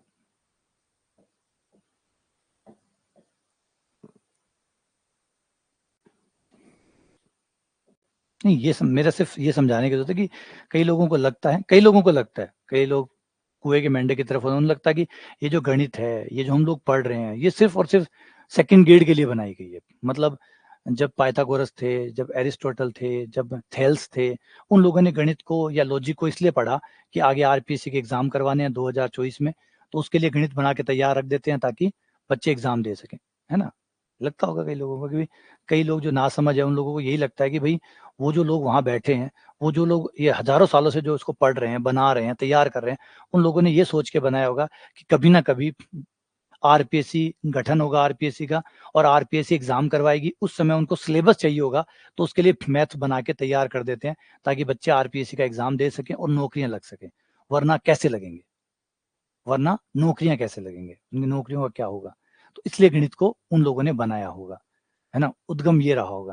क्योंकि ये सोच के देखो कितना अजीब लगता है, ये गणित आपकी तब भी सार्थक है, अगर आरपीएससी नहीं थी तब भी गणित थी, और आरपीएससी कल नहीं भी रहेगी तो भी गणित रहेगी।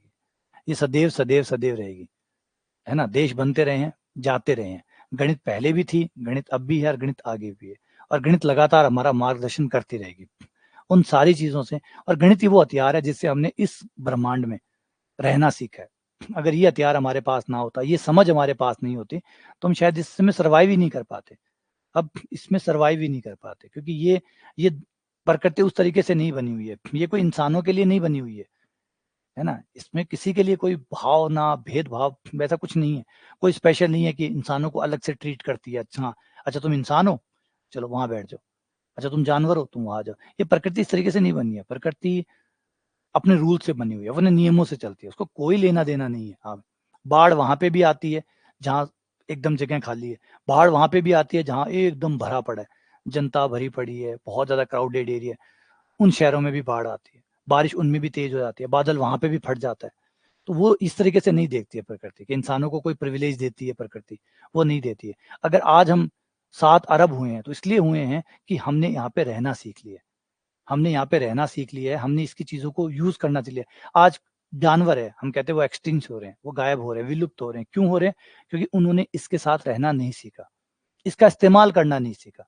और हमने इसका इस्तेमाल करना सीख लिया। हमने सीख लिया कि बारिश से कैसे बचा जाता है, हमने सीख लिया तूफानों से कैसे बचा जाता है, हमने ये सीखा कि बाढ़ से कैसे बचा जाता है, हमने ये सीखा कि अगर फूड है उसकी शॉर्टेज को कैसे रोका जाए, हमने ये सीख लिया। हमने पानी को साफ करना सीख लिया। हमने वो चीजें सीख ली जो सर्वाइवल के लिए जरूरी थी, और हमने आबादी को बढ़ाया, रहना सीखा, समाज बनाए, देश बनाए। तो हमने वो किया जो जानवरों ने नहीं किया। तो जानवर लुप्त क्यों हो रहे हैं? क्योंकि उन्हें या तो वो समझ नहीं है, या वो समझ डेवलप ही नहीं हुई उनके अंदर कि कैसे सर्वाइवल में ज्ञान का क्या महत्व है। उनमें ज्ञान नहीं था तो वो सर्वाइव नहीं कर पाए। हम में ज्ञान था, हम सर्वाइव कर गए। और हो सकता है कि हम मल्टीप्लेनेटरी भी हो जाएं, दूसरे ग्रहों पे भी जाके रहने लग जाएं सर्वाइवल के लिए, कि हमें लगे कि पृथ्वी अब कमजोर पड़ रही है हमारे रहने के लिए, तो हम दूसरे ग्रहों पर चले जाएंगे, जा ही रहे हैं। मार्स की अगली प्लानिंग हमारी मार्स की होगी, उससे आगे फिर और ग्रह पकड़ेंगे हम। तो हम सर्वाइवल के लिए लड़ रहे हैं, और सर्वाइवल के लिए हमारा हथियार क्या है? वो है ज्ञान। आज यूं ही मार्स पे नहीं चले जाते, है ना। यूं ही नहीं कि अगर हम बैठे कहीं पर प्रार्थना की, हे ईश्वर हमें मार्स पे पहुंचा दे, कोई नहीं आएगा। और मार्स पे छोड़ो, एक गिलास पानी पिलाने भी कोई नहीं आएगा। तो वो ज्ञान है आपका, जो अब इतनी सीमाएं पार करके आपको पहुंचा रहा है। तो और ये ज्ञान हमने हजारों सालों में इकट्ठा की है और लगातार इसको बढ़ाते जा रहे हैं। अगला पार्ट है हमारा, अवकल समीकरण क्या होती है। तो अवकल समीकरण जो है वो एक सामान्य समीकरण का ही रूप है। अगर आप एक सामान्य समीकरण ले,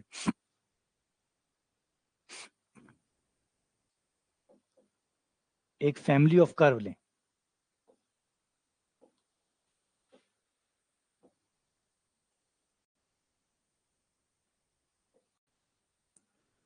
एग्जाम्पल के लिए x square plus y square बराबर ए स्क्वायर,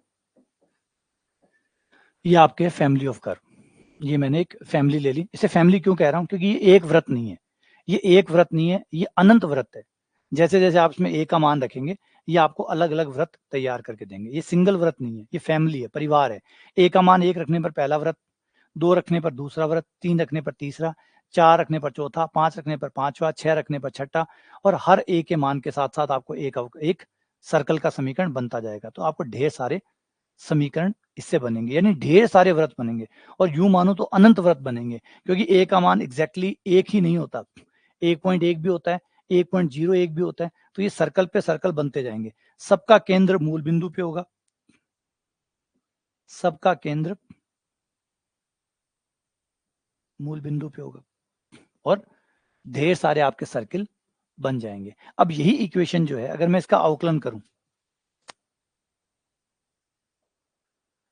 अगर मैं इसका इक्वेशन अवकलन करूं, तो ये समीकरण बन जाएगी 2x plus 2y dy by d x, और a का हो जाएगा अवकलन 0। 2 का भाग देने पर ये हो जाएगा y dy by d x, और x को इधर ले जाऊंगा माइनस एक्स। अब ये जो समीकरण है, ये समीकरण और ये समीकरण दोनों एक है। अगर मैं इस समीकरण को वापस से सॉल्व करूं, अगर मैं इसको वापस से सॉल्व करूं, तो यही मुझे मिल जाएगा। इस समीकरण से ये बन जाएगी, इससे ये बन जाएगी। तो कोई सोच रहा होगा, किसी के दिमाग में आएगा कि इस समीकरण को ये क्यों बना रहे हो, क्यों इसको बद्धा कर रहे हो? ये इसका अवकलन रूप है। इसी समीकरण का अवकलन रूप ये है, जिसको अवकल समीकरण कहते हैं। ये अवकल समीकरण है, इस समीकरण की ये अवकल समीकरण, यानी इसी समीकरण, बिल्कुल ये और ये एक ही चीज है, सिर्फ दिखने का तरीका अलग अलग है। जैसे किसी चीज को उर्दू में लिख दो या हिंदी में लिख दो, मेरा नाम को इंग्लिश में लिख दो, तो नाम तो अमित ही रहेगा। वो उर्दू में लिखे, चाहे हिंदी में लिखे, चाहे संस्कृत में लिखे, तो सेम वही बात यहाँ पे। हाँ, तो ये वाला इस समीकरण को इस तरीके से भी लिखा जा सकता है, और वापस सॉल्व करोगे इस रूप में आ जाएगा। मतलब ये दो रूप है, सिर्फ दिखने में दो रूप है ना। समझे, दो रूप है। जैसे अपनी बिजली होती है, लाइट आती है, पंखा चलता है, वो आपकी इलेक्ट्रिसिटी जो है, जो इलेक्ट्रिक पावर है, वो आपकी ऊपर जाके मैकेनिकल पावर बन जाती है तो वही ना, है तो एक ही पावर, चेंज होके दूसरी पावर बन गई। तो ऊर्जा का जिस हम तरीके से देखते हैं कि ऊर्जा का एक रूप दूसरे रूप में कन्वर्ट हो जाता है, वो है वही। तो यही समीकरण ये समीकरण है, और ये समीकरण ये समीकरण है। अब अगला एक सवाल पैदा होता होगा कि जब इतना सरल रूप पड़ा है तो ये क्यों लिखें? बिल्कुल नहीं लिखेंगे, बिल्कुल सही सोच रहे हैं आप लोग। अगर आप ये सोच रहे हैं तो किसी समीकरण को बिगाड़ें क्यों? किसी समीकरण को क्यों बिगाड़े, जबकि अच्छा सा सुंदर रूप पड़ा है, तो इतना भद्दा रूप क्यों ले? तो भैया इसलिए भद्दा रूप इसलिए लेते हैं कि जैसे मैंने शुरुआत में भी कहा था कि सोना आपको इस तरीके से नहीं मिलता प्रकृति में। आप ऐसे नहीं होता कि आप खुदाई करते हैं और ये हार निकल आया, है ना। आप किसी सुनार से कहोगे भैया मुझे कान के चाहिए, तो सुनार जाता होगा पहाड़ों पे, खुदाई करता होगा और कान के ले आता हो, ये लीजिए झुमके। कहाँ? वो हिमालय के पहाड़ की खुदाई की, वहां पे झुमके निकले। तो सोना इस तरीके से नहीं मिलता है। जो सोना मिलता है, जो आपको साफ-सुथरा रूप दिख रहा है, ये रूप आपका अंतिम रूप होता है। एक्चुअल में जो शुरुआत में मिलता है तो ये नहीं मिलता, बल्कि ये मिलता है। प्रकृति आपको ये देती है और इसको सुधार करके आप ये बनाते हो। तो आप ये मत सोचो कि हमने ये बनाए, हमने ये नहीं बनाए, ये तो प्रकृति बना के दे रही है।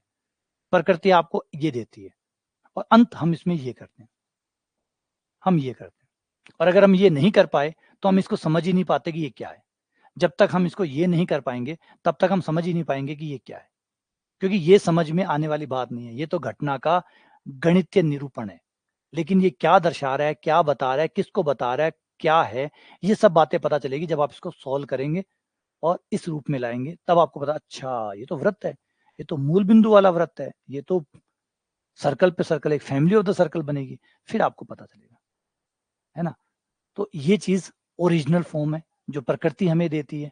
जब प्रकृति की किसी भी घटना को गहराई से समझा जाता है, तो कुछ ऐसा होता है और जब कुछ ऐसा होता है, तो ये ऐसा तब तक रुका रहेगा, जब तक आप इसको सॉल्व नहीं कर लेते।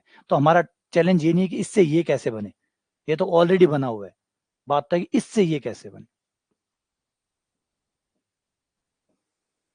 जैसे मान लीजिए, आज मेरे एग्ज़ाम्पल मुझे ले लीजिए, मुझे कोई सोने की खान मिल जाती है, तो मेरे कोई काम की नहीं है। क्यों? क्योंकि मुझे सोना निकालना ही नहीं आएगा। मेरे लिए वो पत्थरों से ज़्यादा कुछ नहीं है। मेरे लिए वो पत्थरों से ज़्यादा कुछ नहीं है। जब तक कोई विशेषज्ञ जो उसका जानकार है कि कैसे उसमें से सोना निकाला जाता है, तब वो मेरे लिए कारगर है। वरना खान है, बैठे रहो, बस खान लिए बैठे रहो। क्योंकि जब तक कि उसे एक्सट्रैक्ट करना पड़ेगा, जब तक कोई एक्सट्रैक्ट करना नहीं सिखाएगा, तब तक वो मेरे लिए पत्थर है। मेरे लिए चट्टान के पत्थर जैसे हैं वो। तो कहानी वहीं कहानी शुरू होती है कि भई जब तक आप में वो सॉल्यूशन नहीं ऐड कर पाएँगे जो चाहिए, तब तक वो चीज़ें बेकार है। आज हीरे की खान मिल जाए आपको, क्या फ़र्क पड़ेगा? हीरे की खान भी मिल गई तो क्या होगा? आपसे हीरा नहीं टूटेगा, हीरा टूटेगा नहीं। जो टुकड़े मिल जाएँगे वो मिल गया इतना बड़ा हीरा कोई पहनता नहीं है, इतना बड़ा हीरा कोई पहनेगा नहीं। तो वो जो हीरा जो अंगूठी में डलता है, उतना बनाने के लिए आपको बहुत सारे एक्सपर्ट की ज़रूरत पड़ेगी। तो वही इम्पोर्टेंट बात है कि ये चीज़ मिल भी गई, तो भी आपके लिए बेकार है, क्योंकि इसको सॉल्व करने वाला बंदा चाहिए। तो यहाँ पे थोड़ी प्रॉब्लम आती है कि किसी भी घटना को पहले तो अवकल समीकरण का रूप देना, पहला चुनौतीपूर्ण काम तो ये होता है, पहली चुनौती। दूसरी चुनौती ये होती है उसको सॉल्व करना। क्योंकि जब तक सॉल्व नहीं कर पाओगे, तब तक राज नहीं खुलेंगे। जब तक ताला नहीं खुलेगा तो राज नहीं खुलेंगे। तो पहले किसी घटना को अवकल समीकरण में बदलना, फिर अवकल समीकरण को हल करना। ये 2 चुनौतियाँ होते हैं, 2 चैलेंजेज़ होते हैं और ये ही फिर मामले को फँसा देते हैं। यहाँ तो बहुत ज़्यादा जाके फँस जाता है हल करने में तो। यहाँ तो फिर भी हम कैसे न कैसे येन-केन, परकेन करके पहुँच जाते हैं। लेकिन यहाँ जाके फिर मामला बिल्कुल अटक जाता है और अवकल समीकरण पढ़ने का कारण यही है कि हम ये सीखें कि अवकल समीकरण को सॉल्व कैसे-कैसे अब तक कितने तरीके से ढूँढा गया है और कैसे-कैसे सॉल्व किया जाता है। तो ये हमारा पार्ट रहेगा। अब आप सोचेंगे ये घटनाएँ कहाँ होती है? ये भी जो मैंने बताई है। तो आ जाओ एक एग्ज़ाम्पल ले लेते हैं।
अब जैसे इसको देखिए,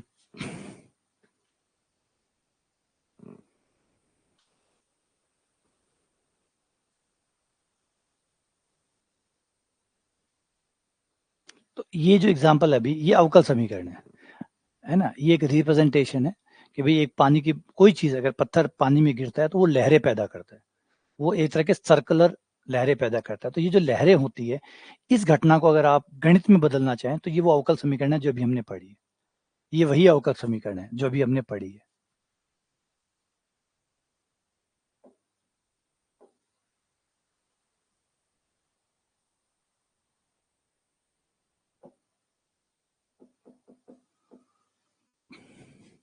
ये जो लहरें आपको दिख रही है एक्चुअली लहरें नहीं है, ध्यान से देखो तो ये सर्कल है, ये सब के सब सर्कल्स हैं।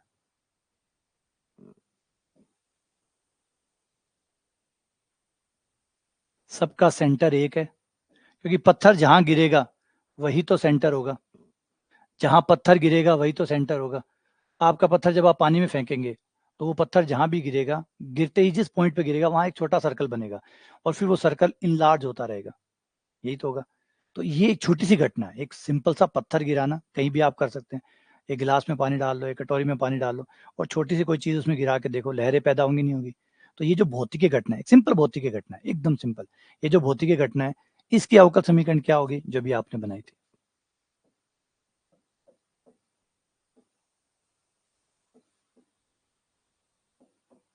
ये लो, इस घटना की ये अवकल समीकरण है।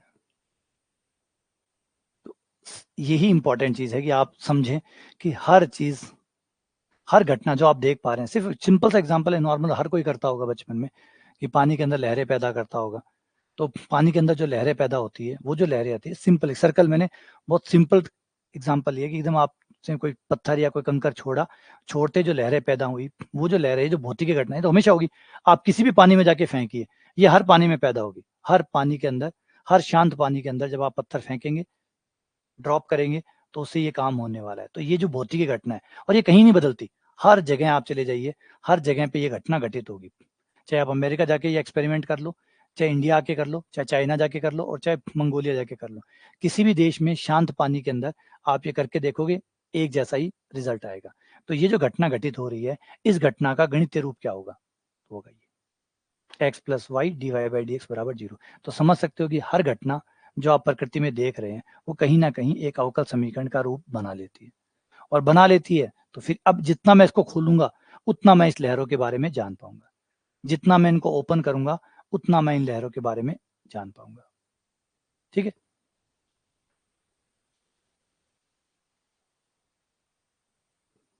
तो यह है कमाल की बात, शानदार चीज।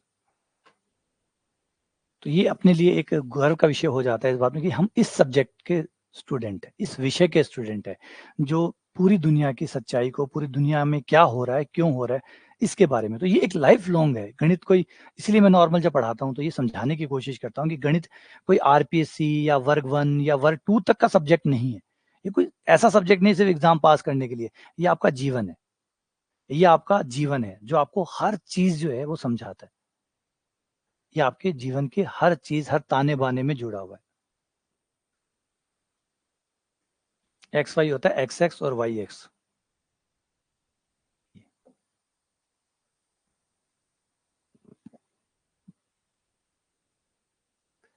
एक्स और वाई, एक्स एक्सिस और वाई एक्सिस, कोई सर्कल बन रहे हैं तो ये जो इक्वेशन होती है, ये सर्कल की इक्वेशन होती है। और ये जो सर्कल की इक्वेशन होती है, ये इसको कार्तीय रूप में लिखा हुआ है, एक सर्कल का कार्तीय रूप है ये है। सर्कल होता है ज्यामिति, और सर्कल को इक्वेशन में लिखना कहलाता है अलजेब्रा। तो हमने ज्यामिति को अलजेब्रा के साथ कनेक्ट करना सीखा। ये हमारी उपलब्धियां हैं, ये हमारी वो उपलब्धि है कि हमने ज्यामिति को जोड़ा किसके साथ? इक्वेशन के साथ। Geometry becomes algebra. और जब वो इक्वेशन बन गई तो हम ज्यामिति से मुक्त हो गए, और उससे मुक्त होने के बाद में फिर हम अवकलन को शामिल करा, और एक और खूबसूरत पार्ट शुरू हो गया जिसमें हम अब ये चीजें जो आप देख पा रहे हैं, तो बहुत सिंपल सिंपल एग्जांपल है। इससे भी ज्यादा कॉम्प्लिकेटेड चीजें आप लोग कर सकते हैं। आपने गेम देखे होंगे, आप गेम देखते हो, कोई गेम खेलते हैं आप, बच्चे आजकल ऐप डाउनलोड करते हैं गेम वाले। इसमें गेम में जो आपको ये सारे ग्राफिक्स नजर आते हैं, ये कुछ और नहीं बल्कि सबके सब इक्वेशन है। सारे ग्राफिक्स कुछ और नहीं, इक्वेशंस है।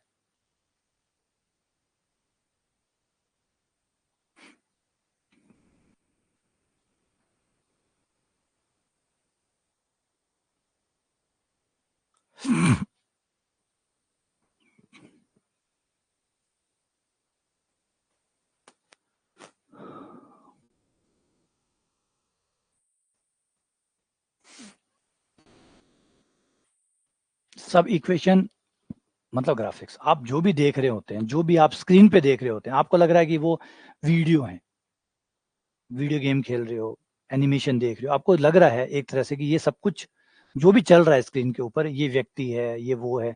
ऐसा नहीं है। एक्चुअल में हर चीज एक इक्वेशन है।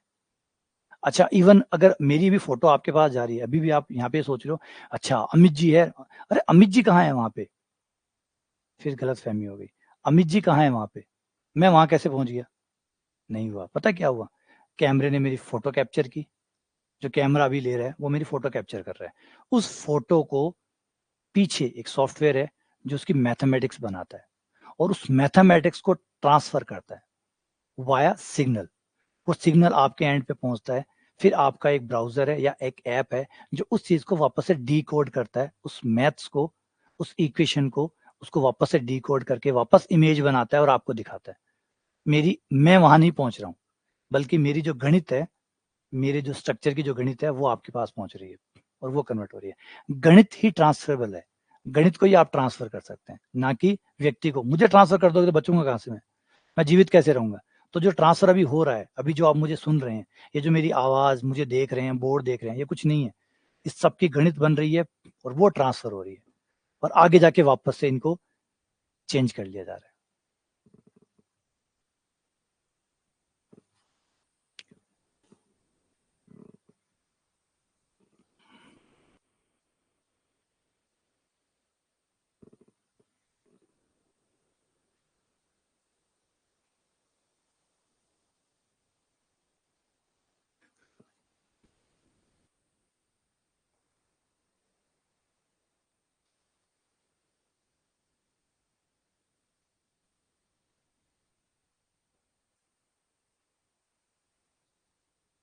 ये दिख रहा है, ढेर सारी ढेर सारी ढेर सारी इक्वेशन, ढेर सारी ढेर सारी और ढेर सारी और ढेर सारी और ढेर सारी और ढेर सारी और ढेर सारी और ढेर सारी और ढेर सारी और ढेर सारी और ढेर सारी और ढेर सारी और ढेर सारी और ढेर सारी और ढेर सारी, बहुत सारी, फिर बहुत सारी, फिर बहुत सारी, टोटल 156 इक्वेशंस है जो इस गेम को बना रही है और अब इस गेम को चलाएंगी भी।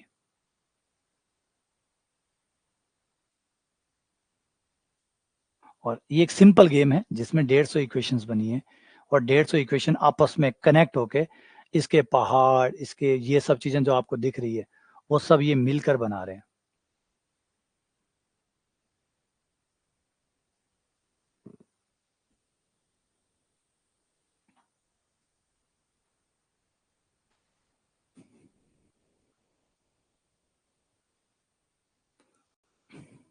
थोड़ा सा कंप्यूटर क्या स्लो है,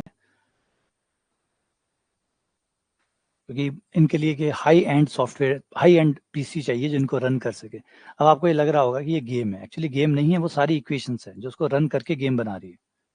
आपको ये दिख रहा है, ना कि वो दिख रहा है।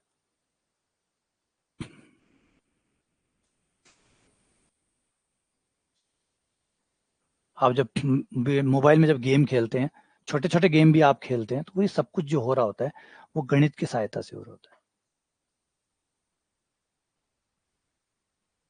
मारियो है और है, ये जो बेसिक गेम आप एकदम एकदम, अच्छा ये जो है ये बहुत बेसिक, ये सिर्फ 150 इक्वेशंस मैंने एग्जांपल लिया। इक्वेशन को साथ में कनेक्ट करना, इक्वेशन को, ये कुछ चल जुल कुछ नहीं रहा है, सब इक्वेशंस है जो उसको रन करवा रही है, इसको चलवा रही है। आपको ये जो नजर आ रहे हैं, ये कोई ऑब्स्टेकल्स नहीं है, ये कुछ और नहीं है, ये कोई तीखे नहीं है, ये सब के सब इक्वेशंस का खेल है। और फाइनली ये मैंने उसे जिता दिया। ठीक है, तो आई कहानी समझ में कि मैथ्स क्या लाजवाब है और कितनी शानदार है, और आप जो चीजें देख रहे हैं वो कितनी कमाल की है। तो जितनी गहराई आप मैथ्स के अंदर पकड़ेंगे, जितना ज्यादा चीजों को समझेंगे, आपको ये समझ में आएगा हर चीज को आप कहीं ना कहीं गणित की सहायता से बहुत अच्छे से समझ सकते हैं, बहुत बहुत अच्छे से चीजों को समझ सकते हैं, और अपने हिसाब से उनको यूज कर सकते हैं, अपने हिसाब से उनको बदल सकते हैं। ठीक है, आ जाओ आगे बढ़ते हैं। तो ये हो गया हमारा अगला टारगेट पूरा, कि अवकल समीकरण क्या होती है। तो अवकल समीकरण नॉर्मल अवकलन से बनी हुई है, और स्टैंडर्ड परिभाषाएं उनकी सबकी बात तो हम करेंगे करेंगे, जो मानक परिभाषाएं हैं उन सबकी बात तो करेंगे करेंगे। अभी तो सिर्फ एक छोटा सा एग्जांपल जो मोटा मोटी है, कि आपको मोटिवेशन मिले, और आपको मोटिवेशन भी ऐसा मिले कि ये छोटा मोटिवेशन ना हो, ये ना हो कि आप लोग इसलिए पढ़ रहे हैं कि सेकंड ग्रेड में आने वाला है या फर्स्ट ग्रेड में आने वाला है, ये आपके जीवन भर आने वाला है, ये जीवन भर आने वाला है। और हमेशा एक चीज याद रखिए, क्रिकेट मैच को देखने वाले दो लोग एक तरीके से क्रिकेट मैच को नहीं देखते हैं। एक जिसके पास क्रिकेट का ज्ञान ज्यादा है, उसे वही क्रिकेट का मैच अलग तरीके से समझ में आता है। वही क्रिकेट मैच है, वही सब कुछ है, वही रन है, वही ओवर है, वही बॉलर है, सब कुछ सेम है। लेकिन दो व्यक्ति अगर बैठे हैं तो दोनों का क्रिकेट एक जैसा नहीं है। दोनों के क्रिकेट में रात दिन का अंतर है। नहीं, आपको कोडिंग अभी भी गलत फहमी कर रहे हो। कोडिंग आपको, जैसे कोई, आप कोडिंग का मतलब आप समझ रहे हैं, आप समझ रहे हैं कि जिसको हिंदी लिखनी आती है वो हिंदी साहित्य भी लिख सकता है ना। जिसको हिंदी लिखनी आती है, जैसे फॉर एग्जांपल मुझे हिंदी लिखनी आती है तो मैं हिंदी साहित्य भी लिख सकता हूँ। क्या ऐसा है? जिसको हिंदी लिखनी आती है उसको हिंदी साहित्य भी लिखना आता होगा, वो साहित्य बना सकता है, वो कबीरदास बन सकता है ना। लग रहा है आपको, ऐसा लग रहा है कालिदास बन सकता है। कालिदास को सिर्फ हिंदी लिखनी आती थी इसलिए कालिदास था। अगर आप कोडिंग से इसको जोड़ रहे हैं, कोडिंग नहीं है ये कोडिंग नहीं है। और मैंने यहाँ पे कोई कोडिंग की भी नहीं है, यहाँ मैंने सारी इक्वेशंस बनाई है। कोडिंग तो एक इंटरफेस है, जो जैसे हिंदी एक भाषा है चीजों को लिखने का। पहले आपकी एक समझ होती है, उस समझ को, हिंदी तो वो शब्द है जो उसको उतारने के काम आते हैं। समझे? जैसे मुझे हिंदी लिखनी आती है, मैं कालिदास नहीं हूँ, और ना मैं बन सकता हूँ। चाहे मुझे कितनी भी हिंदी अच्छी आती हो लिखनी, कितनी भी मेरी व्याकरण शुद्ध हो, चाहे कितनी भी मेरी हैंड राइटिंग अच्छी हो, क्या मैं कालिदास बन सकता हूँ? क्या और कालिदास बन पाए? हिंदी के तो बड़े बड़े प्रोफेसर हैं, कई नेट किए हुए हैं, कई जीआरएफ किए हुए हैं, कई बहुत है। क्या कालिदास हो पाए? क्यों? हिंदी तो सबको आती है, बड़ी परिशुद्ध हिंदी आती है। तो क्या परिशुद्ध हिंदी आने से कालिदास बन गए?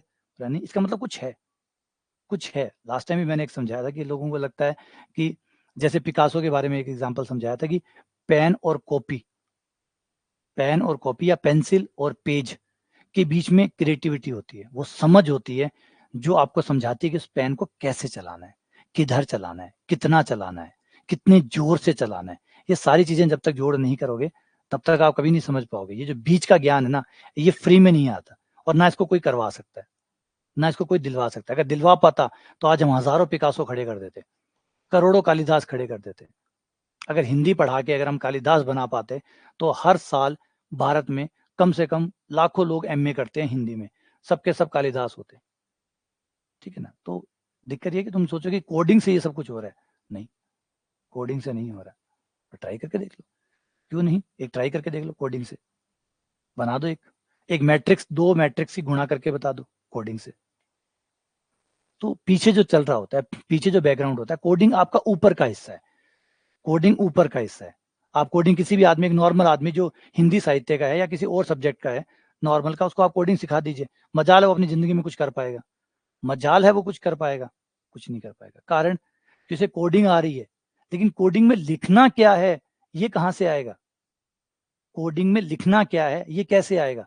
उसे एक सर्कल बनाना है, उसे सर्कल की इक्वेशन नहीं पता, उसे सर्कल की इक्वेशन नहीं पता, उसे ये नहीं पता कि सर्कल का एक केंद्र होता है, और केंद्र का क्या महत्व है, और त्रिज्या का क्या महत्व है, और इक्वेशन में लेस देन इक्वल्स टू और ग्रेटर देन इक्वल्स टू का क्या मतलब होता है। जब उसे गणित नहीं आती है तो आप कोडिंग कर लीजिए, सब बेकार है। 5,000 रुपये से ऊपर कौन मिल रहे, खाली कोडिंग करें। और वही वही लोग करोड़ों कमाते हैं सेम चीज से। ऐसा कैसे? उनको समझ में भी आ रहा है क्या लिखना है और कैसे लिखना है। तो चलो इस पे आगे बढ़ते हैं। तो ये हमारे अवकल समीकरण वाला हिस्सा हो गया कि भी अवकल समीकरण इस तरीके से काम करती है, इस तरीके से इंपॉर्टेंस रोल प्ले करती है। अब ये इक्वेशंस जो होती है इनको बेटर तरीके से इस्तेमाल करना या सही तरीके से इस्तेमाल करना आपको समझना होता है।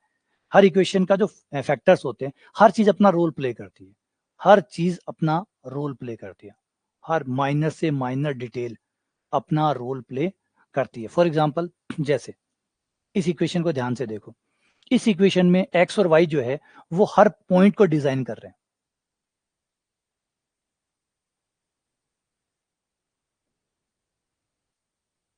ये हर पॉइंट को डिजाइन कर रहे हैं। हर देखो, यही तो समझने की बात है। इक्वेशन में हजारों हजारों चीजें हैं, इक्वेशंस के अंदर हजारों चीजें हैं, वो हजारों चीजें मिलकर उस चीज का निर्माण करती है, और उन हजारों चीजों में हल्के से बदलाव करते ही बहुत कुछ बदल जाएगा। जैसे एक्स वाई, इस समीकरण के जो एक्स वाई है वो तय करते हैं कि पॉइंट्स बनाते हैं। लेकिन ये वाला पॉइंट तो नहीं बना, ये तो नहीं बना, यही क्यों बना? ये इसलिए बना कि इस इक्वेशन ने LHS RHS बराबर करे हुए हैं। इसका मतलब 5 किलो वाट के साथ 5 किलो ही तुलेगा। अगर एक साइड में 5 किलो का वाट रखा हुआ है, अब आप दूसरी साइड में कितना भी रख दो, वो नहीं तुलेगा। तुलेगा तभी जब 5 किलो होगा, तभी दोनों बराबर होंगे। तो 5 किलो वाट के साथ जो भी तुलेगा, चाहे सोना तोलो चाहे लोहा तोलो, वो तुलेगा 5 किलो ही। समझ रहे बात? अगर बाट के एक तरफ आप 5 किलो रख दो और दूसरी तरफ आप सामान रखो, तो आप 5 किलो ही रख पाओगे जब दोनों बराबर होंगे। 5 से ज्यादा रखोगे नीचे आ जाएगा, 5 से कम रखोगे ऊपर चला जाएगा। बराबर तभी होगा जब 5 किलो रखोगे। वो अलग बात है, आप सोना रखो, चांदी रखो, लोहा रखो, पत्थर रखो, रखोगे 5 किलो, 5 किलो पे ही बैलेंस आएगा।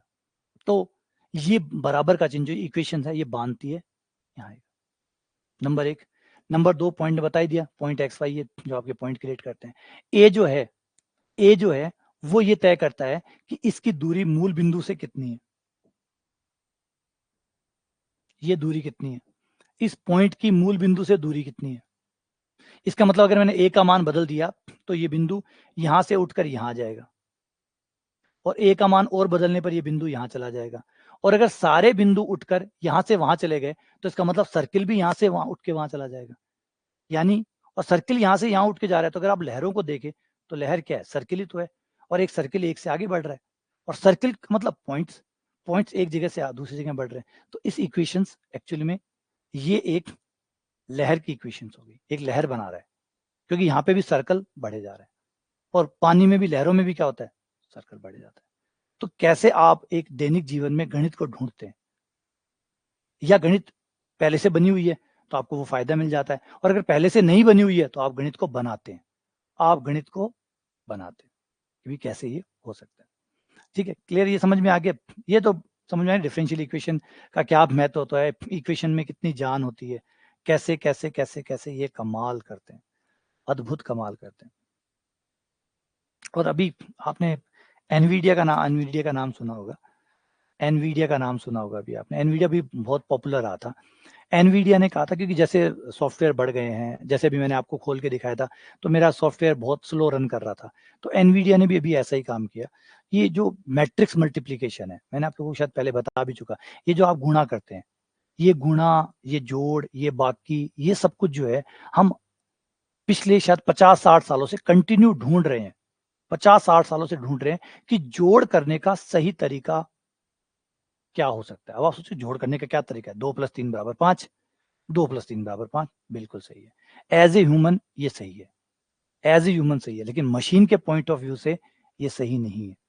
मशीन को अपने हिसाब से, क्योंकि जो आपका सही है वो जरूरी नहीं है मशीन का सही हो। जैसे आपका पैदल चलना सही है, लेकिन घोड़े को अगर आप पैदल चलाते हैं तो वो सही नहीं है, घोड़ा उसके लिए नहीं बना हुआ, घोड़ा उसके लिए नहीं बना हुआ। अगर आप घोड़े को कहो चल आज मॉर्निंग वॉक करके आते हैं, अगर आप घोड़े को कहो चल आज मॉर्निंग वॉक करके आते हैं, तो आपका घोड़ा 5 साल ही नहीं निकालेगा, 5 साल में घोड़ा मर जाएगा। क्या गलती हुई? गलती हुई कि आपने अपने आप को, आपने घोड़े को खुद समझ लिया, या खुद को घोड़ा समझ लिया। घोड़ा अलग तरीके से बना हुआ है, उसके अपने सही गलत है, और अपने अपने सही गलत है। तो हमारे सही गलत मशीन के सही गलत नहीं है, उसका अपना तरीका है काम करने का, तो वहां अलग तरीके से चीजें काम करती है। अब करवाना तो जोड़ ही है, लेकिन मशीन को मशीन के अंदाज में करवाना है, और हमें हमारे तरीके से करवाना है। और इसके लिए बेस्ट तरीका क्या हो सकता है कि कम से कम पावर लगे, जल्दी से जल्दी आंसर आए। और ये विधि हम लगातार ढूंढते रहते हैं, क्योंकि स्पीड बढ़े, जितनी ज्यादा स्पीड बढ़ेगी। आज आप क्या, आप 2G भी तो यूज करते थे नेट के लिए, 2G 3G 5G क्यों यूज कर रहे हैं? और 5G से क्या फायदा मिल रहा है? बोला सब चीज फ्लोलेस हो रही है, फटाफट हो रही है, मैं कुछ भी सर्च करता हूँ जल्दी से आ जाता है। इसका मतलब समझ तो रहे हैं स्पीड का महत्व क्या है। तो वो जो स्पीड है वो यूं ही थोड़ी आ रही है, वो बरस थोड़ी रही है। तो पीछे कुछ प्रॉब्लम्स है, कुछ गणितीय समस्याएं हैं, जिनको सॉल्व करने से ये स्पीड बढ़ने वाली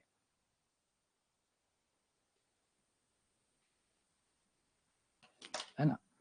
तो ठीक है, हाँ बढ़िया है। कुछ लोगों को थोड़ी सी परेशानी हुई होगी, उसके लिए क्षमा चाहता हूँ। तो कई लोग इस चीज़ों के लिए, इस ज्ञान के लिए नहीं बने हुए होते, तो थोड़ी सी दिक्कत आती है, लेकिन ज़रूरी है, क्योंकि कुछ लोग ऐसे हैं। देखिए मैं पहले कहता हूँ, अगर आपको कुछ बोरिंग लगे आप क्लास छोड़ के जा सकते हैं, आप स्वतंत्र हैं, आप बिल्कुल स्वतंत्र हैं। आपको सेकंड ग्रेड जितना पढ़ना है आप उतना पढ़ें, आप परफेक्ट है, अपने लिए अपने सही गलत को चुनिए। लेकिन मेरा अपना मकसद होता है, मेरा मकसद सिर्फ आरपीसी सेकंड ग्रेड तक सीमित नहीं है, और मैंने शुरू से ही आपको कह दिया ये मेरे लिए ज्यादा हानिकारक है। अगर मैं एक क्लास इस पे खर्च कर रहा हूँ तो ये मेरे लिए ज्यादा हानिकारक है। अब तक मेरा कोर्स और जल्दी हो जाता। लेकिन इंपॉर्टेंट ये भी है कि मैं एक विज़डम भी तैयार कर रहा हूँ, एक विरासत भी तैयार कर रहा हूँ। कल आप लोग क्लासों में भी जाएँगे, कल आप क्लासों में भी खड़े होंगे, सेकंड ग्रेड में लग जाएँगे, कल क्लासों में खड़े होंगे। आपको ये नहीं पता होगा कि अवकल समीकरण होती क्यों है? आप अपने बच्चों को क्या पढ़ाएँगे? उनको क्या नॉलेज देंगे? बस ये कि जिसमें dy बाय dx हो उसको अवकल समीकरण कहते हैं। जिसमें dy बाय dx हो उसको अवकल समीकरण कहते हैं। और हम अवकलन समीकरण क्यों पढ़ रहे हैं? इसलिए कि आपके परीक्षा में आने वाली है। कि आप ये वाले कारण देके अपने बच्चों को बताएँगे, तो कमज़ोर बन जाएगा। आपको एज़ अ टीचर भी बनाना है, जिसको ये भी पता हो कि क्यों पढ़ना है, किस लिए पढ़ना है, क्या मकसद है। तो हर क्लास में आप जब भी देखते हैं टॉपिक स्टार्ट करता हूँ, तो एक क्लास में इसी बात पे खर्च करता हूँ, ये समझाने के लिए कि उस टॉपिक का महत्व परीक्षा से ज़्यादा कितना है। सिर्फ़ परीक्षा तक ना रोक कर, परीक्षा से ज़्यादा कितना महत्व है, यहाँ तक लाने की कोशिश करता हूँ। है ना? तो आज की क्लास इसी बात को डेडिकेट थी कि आपको आरपीएससी से ऊपर भी देखने को मिले कि जो चीज़ें हम पढ़ रहे हैं, वो क्यों पढ़ रहे हैं।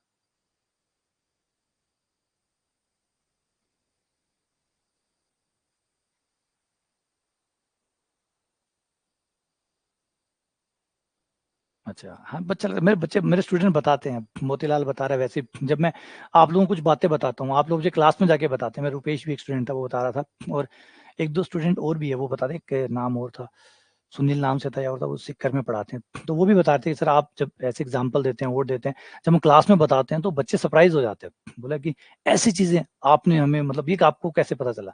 तो यही चीज़ होती है, बस ये विरासत होती है। नौकरी तो लग ही जाओगे यार, इतनी मेहनत कर रहे हैं, कहाँ नहीं लगोगे? लेकिन बात है कि जिस दिन आप क्लास में खड़े हो जिस दिन आप क्लास में खड़े हो, उस दिन आपका अलग ही एक ऑरा हो, अलग ही एक लेवल हो कि भई मैं यूँ ही जुगाड़ करके नहीं आया, मैं कोई 5 साल के पेपर पढ़ के नहीं आया, मैं कोई यूँ ही नहीं कोई हर किसी से नहीं पढ़ के आया। मैं हमेशा जैसे कहता हूँ सिकंदर महान थे, क्यों? क्योंकि अरस्तु महान थे। चंद्रगुप्त महान हुए, क्यों? क्योंकि चाणक्य महान थे। हमने पीछे मुड़ के देखा है कि महान गुरु ने ही महान चेले तैयार किए। तो ये ज़रूरी हो जाता है। अगर अरस्तु ये कहता है भैया पेट भर ले, रोटी को जुगाड़ कर ले। 2 टाइम की रोटी बना ले कि हाँ पेट भर वो ज़्यादा ठीक है। कोई दुनिया-दनिया कोई जीतनी को नहीं। तो आज सिकंदर महान ना होता और आज उसको 2300 साल बाद में भी हम अगर याद कर रहे हैं, बहुत से लोग हैं, 2300 सालों में करोड़ों लोग मरे हैं। कितने याद है? आपको तो अपनी पीढ़ी का चौथा व्यक्ति याद नहीं है। आप लोगों को अपनी पीढ़ी का चौथा व्यक्ति याद नहीं है, सिकंदर महान याद है। इसका मतलब कुछ तो ऐसा किया उसने कि 2300 साल बाद भी याद है, वरना तो पीढ़ी के चौथे आदमी को हम याद नहीं रख पाते। तो ये ऐसा क्यों हुआ? क्योंकि गुरु ऐसे थे। है ना? तो वो इम्पोर्टेंट हो जाता है। एक हमारा भी एक अपना महत्व होता है कि अगर हम आप लोगों को ये चीज़ें नहीं बताएँगे, तो फिर ये तो यहीं खत्म हो जाएगा। ये वही बन के रह जाएगा जो हम नहीं चाहते, कि भई एकदम बस ये हो कि पास कैसे होते हैं, आओ पास करके दिखाता हूँ मैं।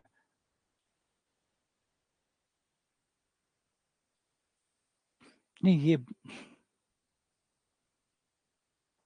चलो ठीक है, मिलते हैं अगली क्लास में। हाँ, अनिल सर भी पढ़ाते हैं। बढ़िया अच्छी बात लगती है। नहीं पढ़ाओ यार, मन के पढ़ाओ बच्चों को, तैयार करो। हम सिर्फ़ नौकरी लगने के लिए नहीं आए दुनिया में।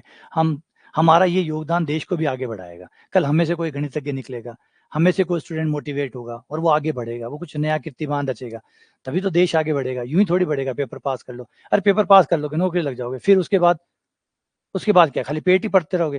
खाली पेट ही भरना है, इसलिए आए हैं धरती पे कि मैं पेट भर सकूँ, तब तो बड़ा कमज़ोर कारण है हमारे पास। चलो अगली क्लास में फिर मिलते हैं आप लोगों से।